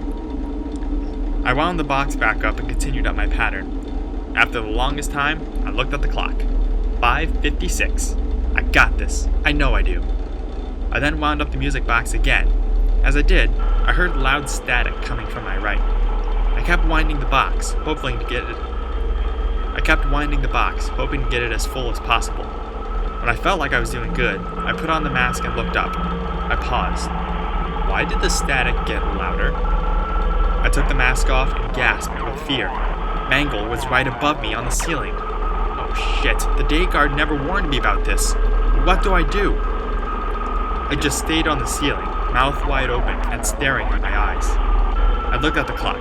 5:58. Come on, surely I can survive another 2 minutes. I then pointed my flashlight down the hall and pressed the button. Nothing happened. I shook the flashlight up a bit and tried again. Still, nothing. Oh shit, the battery is dead. I felt my heart rate go up by 1,000. Would I still make it? I looked back up at Mangle, who was still staring at me with static pouring out of it. I was scared to look back at my screen for fear it would attack me. But the music box. I then heard the glorious sound I couldn't believe I was hearing. The 6 a.m. chime. The Mangle then crawled towards and down the hallway, presumably going back to Kid's Cove. I deeply exhaled and put my head against the desk. I had done it. I had survived 5 nights at Freddy's. It was all over. All I needed to do now was get my stupid paycheck and get the hell out of here. Finished? After I calmed myself down, I got up and left my office. I was happy to just leave this place for the week. I definitely needed a break. I made it to the main area and saw my freedom in sight. The sunlight pouring into the restaurant felt heavenly. Before leaving, I turned towards the show stage and saw the 3 toys standing there as if they never moved. I smiled and silently wished them good riddance. I turned back towards the exit and jumped in fear. Standing in front of the entrance was the manager, donning his purple fur coat and staring with a blank expression. He then calmly opened the door, not breaking eye contact once. I started feeling very uncomfortable, especially if he really was who I thought he was. "Well, hello, Mr. Fitzgerald," he told me with no emotion in his voice whatsoever. "Hello, sir," I replied while trying to sound calm. He then slowly turned towards the show stage and stared at the animatronics, as I had done a minute ago. I then saw a small smile emerge on his face. "You've done a good job taking care of the place," he told me with that smile still plastered on his face. "Oh, thank you, sir. That's why I'm going to ask one small favor." "What's that?" He still stared at me with a suspicious smile. "I would like you to work some overtime." I stared into his eyes, which seemed paler than usual, and hoped he was kidding. I quickly got the feeling, though, that he wasn't. "What do you mean?" I asked. "As I said, you've done a good job at, well, doing your job. And as you might know by now, we are still looking for a replacement for your shift. Until then, you need to continue." "But isn't this place technically on lockdown?" He gave a small shrug. "There's a possibility that we may close in the near future, but not just yet." I continued to stare at him. He did the same to me. "Why should I do this? Willingly, I mean." "Because it's the only way you'll get this week's paycheck. If you do one more night tonight, I'll give you your normal paycheck and your overtime bonus this time tomorrow." I still stared at him. As much as I wanted to decline, I knew it would be idiotic to not take the money after going through everything I've been through. "Fine," I grumbled. "Perfect," he said as his smile grew. "I'll see you tonight then, same time." Without responding, I quickly rushed out of the restaurant in frustration. It took all my willpower to not knock his block off back there. I guess my 5 nights at Freddy's is going to be slightly extended. Hopefully it'll be worth it. Assistance. I parked my mom's car in my driveway and immediately punched the steering wheel.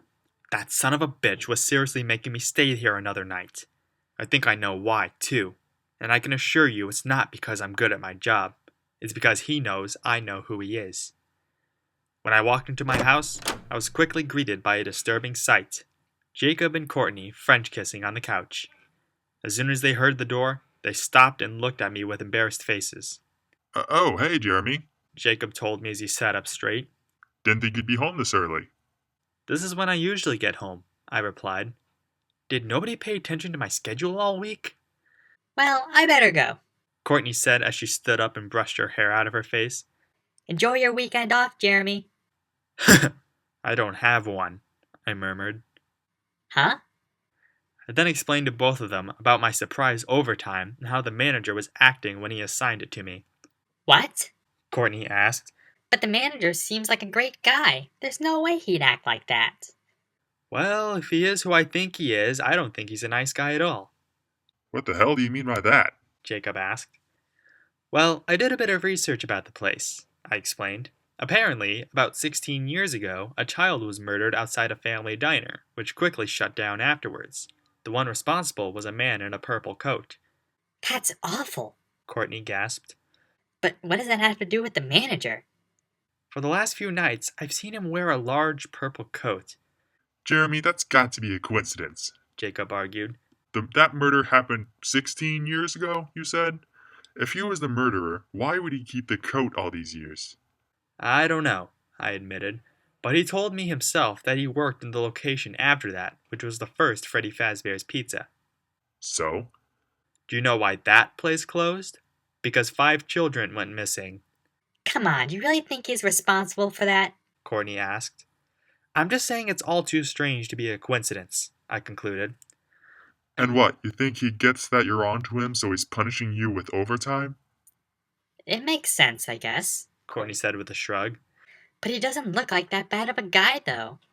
Well, you did claim the daytime guard was a pedo, but the fact is he's not that bad of a guy, I replied. I told you, looks can be deceiving. I suppose. By the way, I continued, do you know anything about what happened to the daytime guard? Huh? What do you mean? The assistant manager claimed the day shift just became available. I'm curious as to why. I haven't heard anything about that. Must have gotten fired after closing last night. That's weird. Maybe he really is a pedo after all and got caught. Maybe. Well, that doesn't really matter. Jacob butted in. All that's important is the manager and what's up with him. You're right, I replied with a nod. Do you think you guys could find some info on him for me? Why us? I need to get rest for tonight. Plus, I'm sure you're both curious about this whole situation, too. They both looked at each other with a look that confirmed my suspicion. Fine, Courtney told me. we'll see what we can find. Thank you, I told her. I mean it, Sure. Jacob told me. Now get some rest. You need it. I gave a small yawn and nod as I walked upstairs to my room. I need all the energy I can get for my 6th night. I just hope Jacob and Courtney can find something useful. 6th night. I pulled into the parking lot of Freddy Fazbear's Pizza and stared at the building. I really couldn't believe I had to work another night. I just really hoped everything would run smooth and easy. Of course, what are the odds of that? I walked up to the front door of the building. I never really noticed it before, but the restaurant is pretty spooky looking at night. Without the red letters on the front lit up, it looked practically abandoned. It may have just been my imagination, but the eyes of the cartoon toy Freddy seemed to be following me.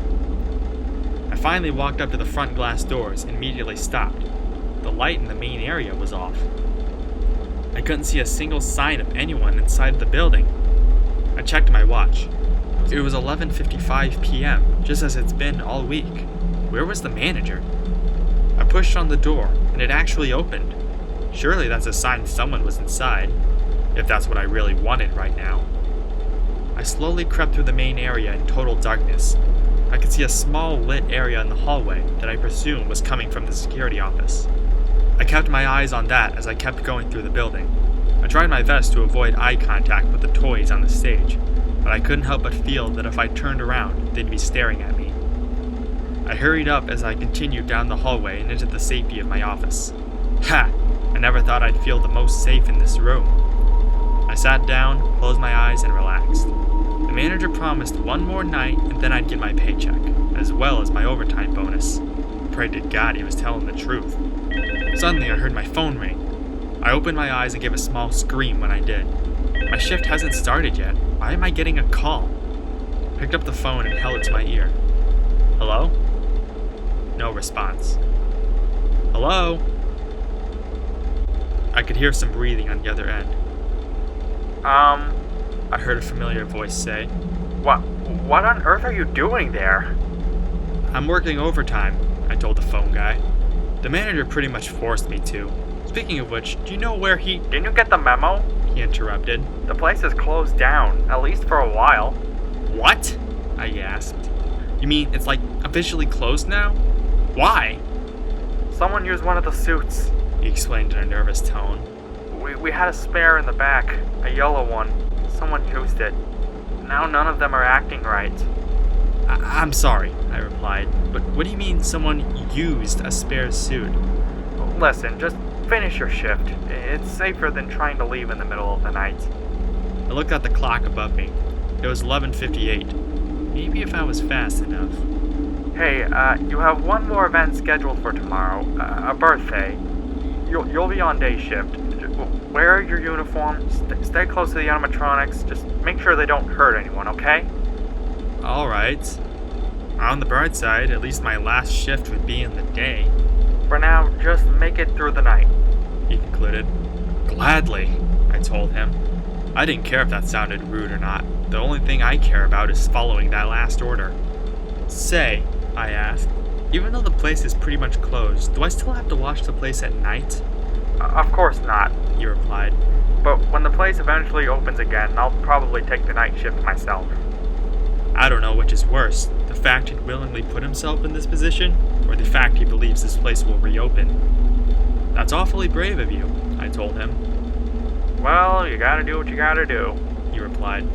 Anyway, good night, and good luck. Thanks. He then hung up. I slowly put the receiver back. I then began asking myself so many questions. If the place is closed, why would the manager have me work tonight? Why did the place close at all? And what did the phone guy mean when he said someone used a spare yellow suit? Suddenly, the clock above me chimed midnight. I held my breath as I realized there was no backing out now. I had to finish my shift whether I wanted to or not. Of course, it's obvious which one I'd rather do. I immediately pulled up the camera screen and began winding up the music box. After that, I put the screen down and shone my light down the hallway. Nothing. So far, so good. After repeating that process for a few minutes, I finally got a change. Foxy appeared in the hallway, looking as mean and gruesome as ever. Hello? Man, BB sure doesn't waste any time. I wound up the music box and looked down the hall again. Foxy was gone, but he was replaced by faceless old Bonnie. These animatronics definitely seem to be improving their speed and determination. Let's hope I can do the same. Wound the music box back up and instantly put the Freddy head on as I looked away. Sure enough, old Chica was in front of me, seeming to appear out of nowhere. I noticed she tends to do that. After the lights flickered and she disappeared, I took the mask off and checked all entrances. All clear. Hi. I ignored the little son of a bitch as I wound up the music box again. I put the mask back on and looked away. Nobody there. That's a bit of a relief. I shone the light in the hall and was greeted by old Freddy standing in the doorway, microphone in hand. I suspect, though, he wasn't going to be performing for me anytime soon. I then heard static coming from my right and instantly put the mask on. There's no way I'm letting Mangle back into the room. I waited a few seconds before I heard the static slowly fade away. I checked the vent light to be sure, though. Hello? Clanking in the left vent. That spawn of Satan was on his way. I was ready for him, though. Wound up the music box, put on the mask, and looked away. The lights flickered as a purple tummy looked me in the eyes. After old Bonnie was gone, I took off the mask and shone my light down the hall. I gasped, though, when I saw what looked like a transparent giant head of the yellow old Freddy I saw yesterday. Wait a second. Yellow? I quickly turned the flashlight off and waited a few seconds. Looking at that thing scared me. After about 5 seconds, I looked back down the hall and saw Foxy at the end. Well, at least it's something I'm sure that was real. Actually, that might just be a bad thing. Hi. I instantly pulled down my mask as I heard the clanking in the left vent grow louder. A few seconds passed before I heard the clanking go away. I pulled my mask up, checked the vent, saw nothing, kept going. I repeated this process for what seemed like forever. It was constantly winding up the music box and checking the vents and shining my light down the hallway. The only real excitement was when old Bonnie, Chica, or Freddy entered the room, but even then that was too predictable. I then looked at the clock. 4:04 a.m. Well, at least I'm almost done. I quickly wound up the music box and looked away from the screen while wearing the mask. When I did, though, something strange happened. I took the mask off and saw what looked like a shadowy figure in the left corner of the room. The only color on it was 2 bright white dotted eyes and a row of bright white teeth. Its head almost looked like toy Bonnie's. I put the screen back up to protect myself from whatever was there, or possibly not. When I did, I accidentally bumped the screen with my hand and changed the camera to the parts and services closet. I was about to change it back to the prize corner when I saw something in the back room. A dark purple Freddy Fazbear with glowing eyes and teeth. What was going on here? I changed to the prize counter and continued winding up the music box, trying to calm myself down. When I did, I looked away and saw my room was empty. Man, this job is really starting to mess with my mind a bit. I looked down the hallway and saw what looked like Toy Chica holding her cupcake. She was the first toy I'd seen all night, so that was an indicator the rest were moving as well. Not a problem, I only have less than 2 hours to go. I kept up my routine of checking the room entrances and winding up the music box and putting on the mask for a long time. It almost seemed like habit at this point. I took another glance at the clock. 5:30. I've got this in the bag. Only half an hour left. Hi. Oh shit, I'd forgotten about that little demon. I looked in the vent and saw that creepy face staring at me in the eye. Put the mask on and waited. Suddenly, an orange light flashed on my desk. The music box! Great, I have BB in my vent and a music box that's about to stop playing. What do I take care of? Well, surely that brat must have left the vent by now, right? I quickly took off my mask and wound up the music box. While I did, I heard a really creepy laugh of a little boy. A second later, it repeated. Then it did it again. And again. And again. Ah, shit. I dared myself to look away from the screen. My heart sunk when I saw, in the left corner, BB standing there with a giant red and yellow balloon and a sign that read, Balloons. Man, oh man, did I screw up big time. I grabbed my flashlight and I heard the kid laugh still. I tried turning it on to look down the hallway, but for whatever reason, it wouldn't turn on. I tried the vent lights as well. Nothing. Damn it all to hell. The day guard wasn't kidding when he said this would happen. I heard the evil little robot continue to laugh as I growled with frustration. I was so close to making it. Why did this little bastard have to get in now? I then did the unthinkable. It may have been because I was desperate, or maybe because I was angry, but either way, I jumped out of my chair, grabbed the electric fan off the desk, ran towards BB, and struck him in the head. That's what I heard as the fan lodged itself into his plastic head. The top of his face collapsed on itself, causing his left eyeball to roll out and onto the floor. Yet, despite that, he somehow kept on laughing. I pulled the fan out of his head, causing more plastic to break off. I could see bits of metal and wire poking its side, but he continued to laugh. I then beat him with the fan again, causing the front of his face to shatter into a million pieces. I kept on beating his stupid head with that stupid fan for what seemed like forever. I was just so angry. Finally, I stopped swinging when he stopped laughing. By then, his head was pretty much non-existent. All that was left of it were a few wires poking out of his neck and bits of tan-colored plastic scattered all over the floor. I deeply exhaled and let the fan drop to the floor. I felt really great, to be fully honest. It was certainly a way to relieve my stress. I then saw what looked like an orange light flashing behind me. I turned around and saw it was coming near my screen. Suddenly, it turned red and flashed faster. "Oh shit!" I screamed out loud as I ran towards my desk. I jumped and slid over the desk like I was Bo Duke going across the General Lee, although I'm not as elegant as he was because I fell off on the other side, knocking the screen down in the process. I got up, pulled the screen up, pressed the wind button, and felt my heart stop. It wasn't winding. Not only that, I heard creepy music play through the air. It sounded like a music box version of Pop Goes the Weasel. I then turned the light on in the prize corner and saw the purple gift box completely open, almost as if something came out of it. The music continued to play as I looked around the office. I was really scared now more than ever. The only thing I know about what'll happen now is that the prize puppet will be agitated, but what'll happen then? I picked up the flashlight and shone it down the hallway.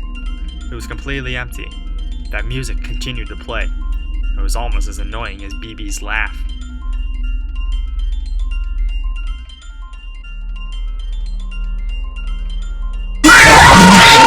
Suddenly, I heard a loud robotic scream, and I quickly saw a large white face pop out of the darkness. It had angry eye sockets, a giant smile, red cheeks, red lips, and purple stripes under its sockets. Before I could even scream, the puppet tackled me backwards, causing my head to slam into the wall. It hurt like hell, but not as much as feeling a sharp pain in my neck. I looked and saw that the puppet was wrapping its thin hands around my neck, trying to strangle me. I then took the flashlight and beat the crazy clown thing in the head as hard as I could. It then loosened its grip a bit, allowing me to quickly slide away from its hands and get out of his way. I immediately jumped up, crawled over my desk, knocking off everything else still on it, got on my feet, and bolted towards the hallway. Turned on my flashlight and saw it was still empty. That's just what I needed right now. The phone guy claimed finishing my shift was safer than trying to leave. I hoped with every muscle in my body that he was wrong. Surviving.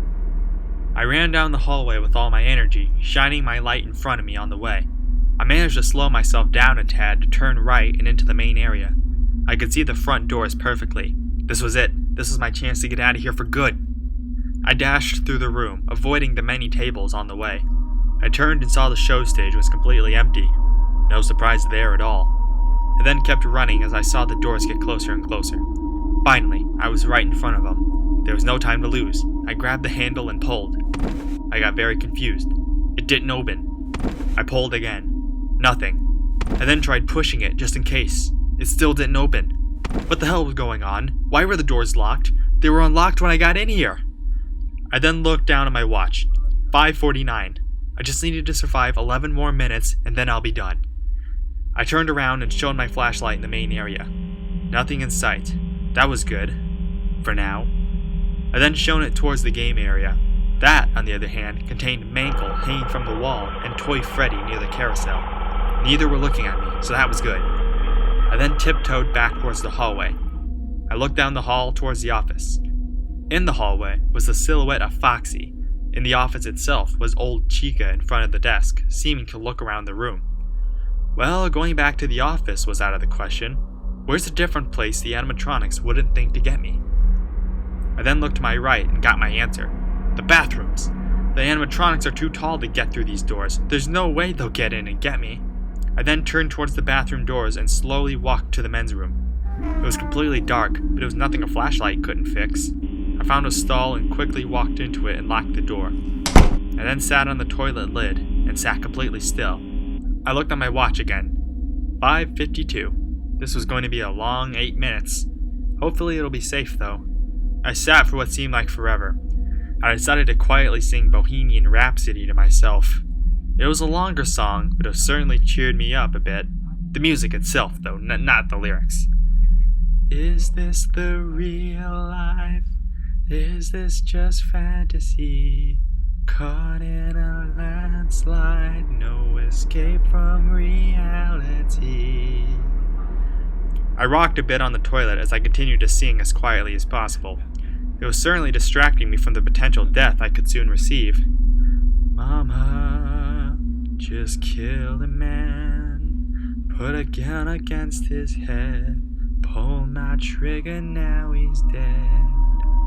I could hear footsteps outside the restroom. Fortunately, they went away as fast as they approached. Bismillah, no, we will not let you go. It seemed to get real quiet all of a sudden. Beelzebub has a devil put aside for me, for me, for me. It was tempting to scream that last part, but I remembered my current situation. Just gotta get out, just gotta get right out of here. It was still very quiet. I'm not sure if that's good or bad. Nothing really matters. Anyone can see. Nothing really matters. Nothing really matters to me. Suddenly, I heard the bathroom door slam open. I quickly covered my mouth to prevent myself from screaming. In my head, though, I finished the song. Anyway the wind blows. I kept my hand over my mouth. No other sounds than the door opening. Was anyone in here? Surely there couldn't be. I heard the stall at the end of the row get forced open. Oh shit, they must know I'm in here somewhere. The one after that went open too. This was definitely not good. It got closer and closer to the stall. I couldn't risk taking out my flashlight to check my watch. Could I still make it? That was the stall right next to mine. I really don't know if I'll make it. There was a pause all of a sudden. Couldn't hear any footsteps or anything. It's like whatever was in there just stopped. Surely it's not 6 a.m., right? My stall door got a hard hit. I screamed as I heard the loud noise. Fortunately, the door was locked, so it didn't burst open. The stall door still didn't open. I couldn't believe it. I might still have a chance. The door was starting to get loose, though. It was holding pretty well, though. Suddenly, the noise stopped. Not a sound was heard. No footsteps, no doors, nothing. Was I safe now? Did I make it? The stall door seemed to suddenly explode as the loud noise blared through the restroom. The door fell on top of me, hitting my head hard in the process. Before I could respond to that, I felt something grab my arm. I looked and barely made out the face of the prize puppet. The puppet then yanked me out of the stall as I screamed in terror. I then felt myself sliding across the restroom floor and out the door, into the hallway. I could still see Foxy in the hall, although he quickly turned around when he heard my screams. I looked around and saw I was being pulled towards the parts and services closet. I can only assume why. It was completely dark in the closet. Luckily, I managed to hang on to my flashlight this whole time. I turned it on and saw not much except for some spare suits of the toys and a few metal endoskeletons. One suit in particular was one that looked like old Freddy. It was facing the back corner, and its head had a giant hole in it. I assume it's so an endoskeleton, or something else, could go inside. There was no way I was gonna die at this point, especially on a night I didn't even need to be here. I tried hitting the puppet with my flashlight again, but I couldn't reach it. I groaned with pain as my arm continued to get squeezed. Its hands were tiny, but it had an extraordinary grip. I then thought of something that could work. I took my flashlight and shone it right in the puppet's eyes. Suddenly, it stopped and let me go. I fell down a bit and quickly got up. After that, I wasted no time tackling the puppet to the ground. I proceeded to punch the stupid thing in the face a few times before I grabbed its neck and squeezed. "How does that feel, you son of a bitch?" I screamed. I know how ridiculous it sounds that I was yelling at a possessed toy, but I didn't care. I just kept squeezing in rage. I was angry. I was angry at the manager. I was angry at this job. I was angry at myself. I was just angry! I stopped squeezing when I saw what I did. The head of the puppet had snapped off its neck.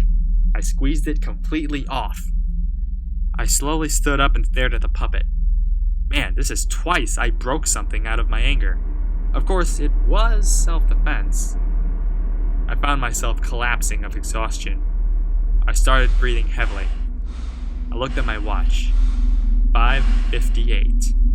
I leaned against the wall and slowly breathed. I was gonna make it. I know I was. Suddenly, I heard footsteps approach me. I picked up my flashlight very slowly and shone it towards the entrance. My heart started beating faster. Old Freddy was in the doorway, looking at me right in the eye. I stared at the animatronic and came to a conclusion. I don't care what happens now. I've been through so much shit tonight, let alone this whole week, that I don't care if he gets me or not. Old Freddy slowly walked towards me with his hand extended in front of him. I I just stared at his mechanical eyes and silently dared him to do it, to just finish me off. He crept closer and closer to me. His hand was practically a foot away from my face at this point. I then closed my eyes and took a deep breath. This was it. I was gonna die from a damn robot. And the worst part is, I knew this would happen, but I never wished any of my friends and family a proper goodbye. I felt a tear slide down my cheek. Out of all the people I could be angry at right now, I was most angry at myself. I knew the dangers I was in, but I kept coming back. Why? Because of a fucking car, and now I'm never going to live to get one. Way to go, Jeremy Fitzgerald. Way to go.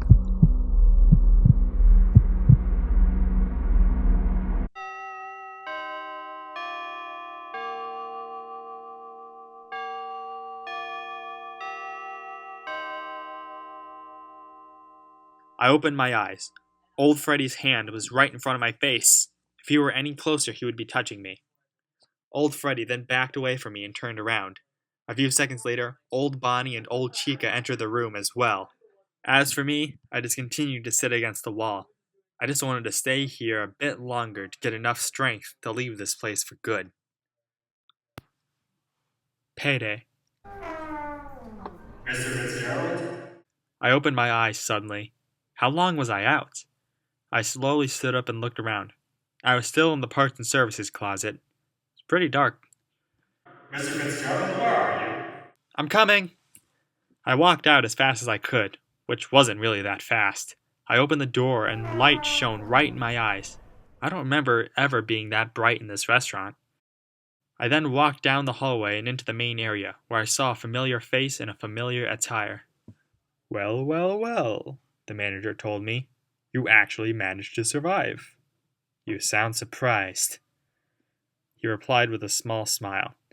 Well, as promised, he continued as he reached into his purple coat, here's your week's pay as well as your overtime.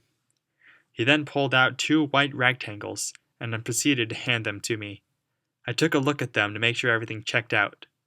$100.50 to Jeremy Fitzgerald. I then checked the other one. $20.10 to Jeremy Fitzgerald. It wasn't much of an overtime pay, but I'll take it. No point in arguing now. I'm sure the assistant manager explained this already, he continued, but we'd like you to work one more day. I know, I grumbled. When's this stupid birthday party? From 10 a.m. to 2 p.m., he replied. After that, we close for a while. Speaking of which, I asked, why is this place closing now? The manager shrugged. We had an incident, he replied. It's safer to close than to deal with it. Sounds like a very familiar tactic. Well, get some rest, Mr. Fitzgerald, he concluded. You seem to have had a long night. I'd get some rest before the party. Sure. I then slowly walked out of the restaurant towards the car. I had my paycheck, the one thing I'd been looking forward to all week. Yet I didn't feel happy or accomplished. If anything, I found myself asking if it was all worth it. At any rate, I definitely needed as much rest as possible before this final event at Freddy Fazbear's Pizza. Hopefully Jacob and Courtney found something about the restaurant. Final shift. At 9:55 that morning, I got out of my mom's car with a thermos of hot coffee. I took a small sip and walked towards Freddy Fazbear's Pizza. This was the final event before the place closed. It's in the day, though, so hopefully it can go as smooth as it possibly can. I walked inside and instantly yawned and rubbed my eyes. I barely got that much sleep when I got home. Hopefully it won't mess up my performance. Jeremy? I opened my eyes and saw a very familiar girl behind the counter. Courtney, I said with surprise. I thought you worked later. I used to, She replied. but the other greeters all quit when the place closed. I would have done it too, but the manager told me I had to do this party or else I wouldn't get my final paycheck. Pretty much sums up my whole situation, only I already got my paycheck. I then proceeded to take the 2 checks out of my pocket to show her. She took them and took a look at them. Why do you still have these on you? I fell asleep in my uniform as soon as I got home. Never took them out of my pocket. Gotcha. She then took another look at the checks. Wait a second. This isn't right. Huh? Look at the date. It's way off. I took the checks back from her and I took a look at the date. It clearly read November 12th, 1987. Huh, I told her. That's definitely not right, but I wouldn't call it way off. Well, it's June now, and that date says November. So the check is 5 months ahead. Big deal. I then put the check back in my pockets. Well, my only job for today is to stay by the animatronics and make sure they don't cause trouble, I continued. Sounds easy enough. That it does. Courtney agreed. Still, try and focus. I will. Oh, by the way, did you and Jacob find anything? Not yet. Jacob's at the library right now trying to find whatever he can. That's good. Well, we better get to work. Yeah, we should. I then took another sip of my coffee and walked towards the show stage. The 3 toys were still there, as suspected. I looked down the hallway and saw the parts and service closet at the end, door closed. I don't think those 4 will be a problem today. I looked towards the other end of the game area. An obvious thing missing was a certain animatronic that sold balloons. The present box in the corner was still wide open. At the far end was the entrance to Kids Cove. It seemed to be locked. I assume there won't be any toddlers at this party, which is perfect. No sarcasm at all. Finally, the party started when the birthday girl arrived. She was apparently celebrating her 6th birthday with her parents, siblings, and a few friends and their parents. Seems as if this day couldn't get better. The kids were playing around in the game area for the majority of the first half hour. They were on the arcade games, carousel, and all the other attractions for them to entertain themselves. The adults were still gathered by the show stage, ordering pizza and soda for the children. I looked towards the show stage again. Before the party started, the curtains closed, and that's how they are now. It wouldn't be that way until the show started again. Hopefully there wouldn't be any problems. Excuse me, mister. I looked and saw the birthday girl in front of me, looking at me with giant green eyes. Yes? I asked. Where's the balloon boy? Why do you ask? Because I wanted a balloon from him, and he's so nice. He has a bad headache right now. Really? Yeah, it's so bad, it's like his head is completely gone. Oh no. Yeah, but I'll be sure to tell him you were looking for him. Okay, but will he get better before the party's over? Sure, definitely. Really?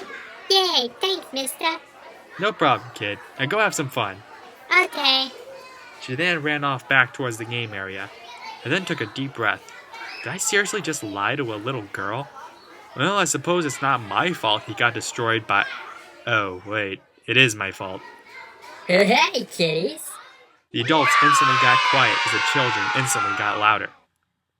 It was a voice that was practically known to everyone here. Is everyone ready to sing and dance? Yes! The kids all screeched at the closed curtain. Alrighty then get ready for the one, the only Freddy Fazbear Band. The kids continued to cheer as the curtains opened up, revealing the toys all waving to the children. So far, everything seemed good. Okay, kiddies. Toy Freddy told them. Let's start the show. Hit it, Chica. Toy Chica then started playing the keyboard. A few seconds later, Toy Bonnie started strumming his red guitar. Finally, Toy Freddy started singing the song. Children all cheered and sang along as the animatronics played the cheesy tune. I slowly backed away and towards Courtney, who was still behind the counter. At least that'll keep him out of our hair for a while, I told her. No kidding. But aren't you supposed to be watching the guys on the stage? Yeah, but I don't think they'll do anything as of now. They're too busy singing. True, I just hate to have a kid hurt from one of those things. Same here. That's why when they start walking around, I'll keep a close eye on them. You better. Suddenly, the front door opened. We both turned and saw Jacob in the doorway with a red face and deeply breathing. Jacob! Courtney gasped. Are you okay? Of course. He replied. But that's not important. I think I found something. What'd you find? I asked. He replied by handing me some sort of book. I took it out of his hands and looked at it. It was apparently a book of all local criminals from the past 50 years. I bookmarked a certain someone. He explained with short breath. Check it out. Sure enough, there was a red bookmark poking out of the book. I flipped it open and was shocked at what I saw. A young man with long black hair and a greasy beard. The Day Guard? Holy shit! Courtney whispered. I told you! It says he was arrested in 1980 for assaulting his sister. He was just released 2 years ago. Damn, I mumbled. I actually wouldn't have guessed. That's great. Courtney told Jacob. But how does this help us? Well, it doesn't, but it's the most I could find. Jacob replied. Actually, I replied, you may have found something better. Huh? Look at the opposite page, I commanded. Does that guy look familiar? I pointed to the portrait on the page opposite of the day guards. Courtney then took a deep gasp. If his hair was gray instead of black, I'd say that was the manager. Hold up, the manager of this place? That's right, I replied. And it says here that he was arrested because he kidnapped a child? What? Courtney gasped. When? 1972, apparently. Holy shit. What? The kid he kidnapped was the son of his boss at the time. Why would he do that? According to him, he did it to get back at his boss and that he needed a favor from him, and this was the only way to do it. What kind of favor requires kidnapping? Maybe management of a restaurant? Are you serious, Jeremy? Does this look like the time to be joking? You really think he kidnapped his boss's son to become manager? Well, it's really only a guess, but it's better than what we knew beforehand. That still seems a bit far-fetched to me, Jeremy.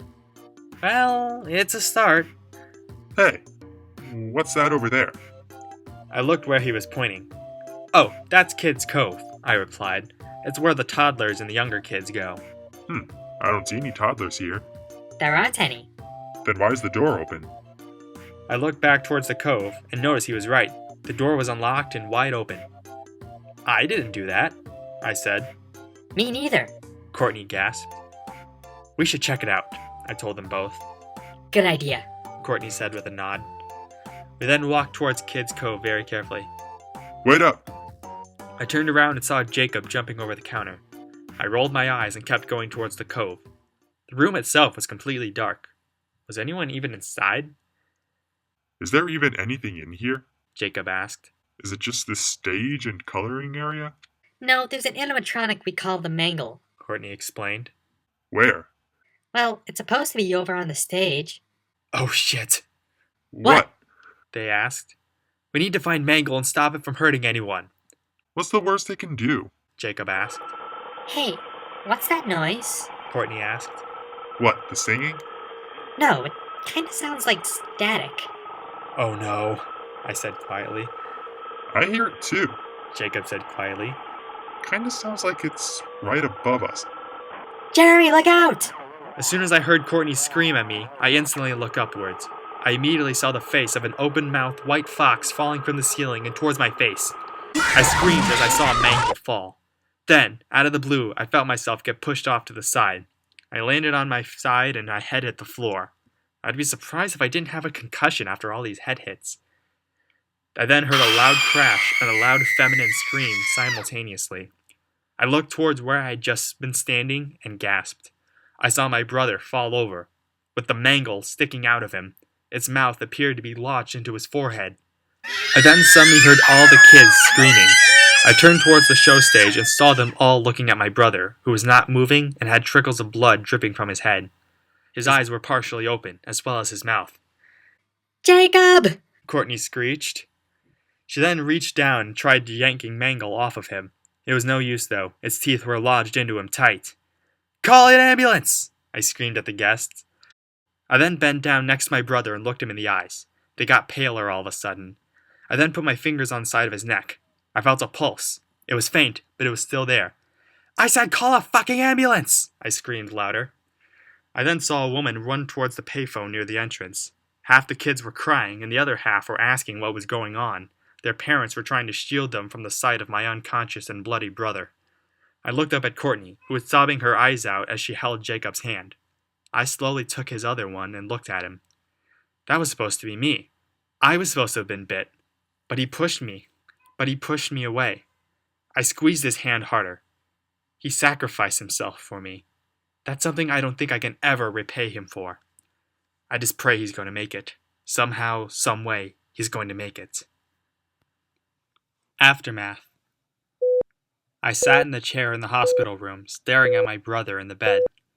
He had his eyes completely closed, mouth partially open, and a blood-stained bandage wrapped around the top of his head. It was like this for a few days now. There wasn't much action out of him, save for a time his heart rate slightly increased for a few seconds. Hey, I looked towards the hospital room door and saw Courtney with a depressed smile. "Hey," I replied. how's he doing? "The doctor said he's lucky to be alive, but there's no way he can be the same again." What do you mean? Mangle was stuck in there good. To get it out of him, they had to cut part of his brain out. Oh, God. They claim it was most of the frontal lobe, which apparently isn't that important when it comes to breathing and all that. So, is he gonna wake up? With the right treatments, the doctors claim he should be out of his coma in another week.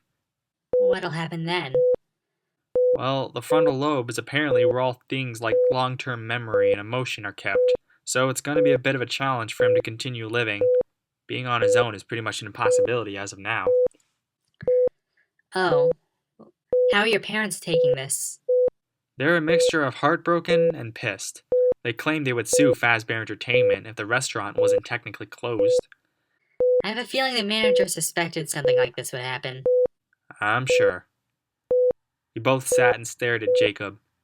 The only sound was coming from the heart monitor next to him. I then deeply sighed.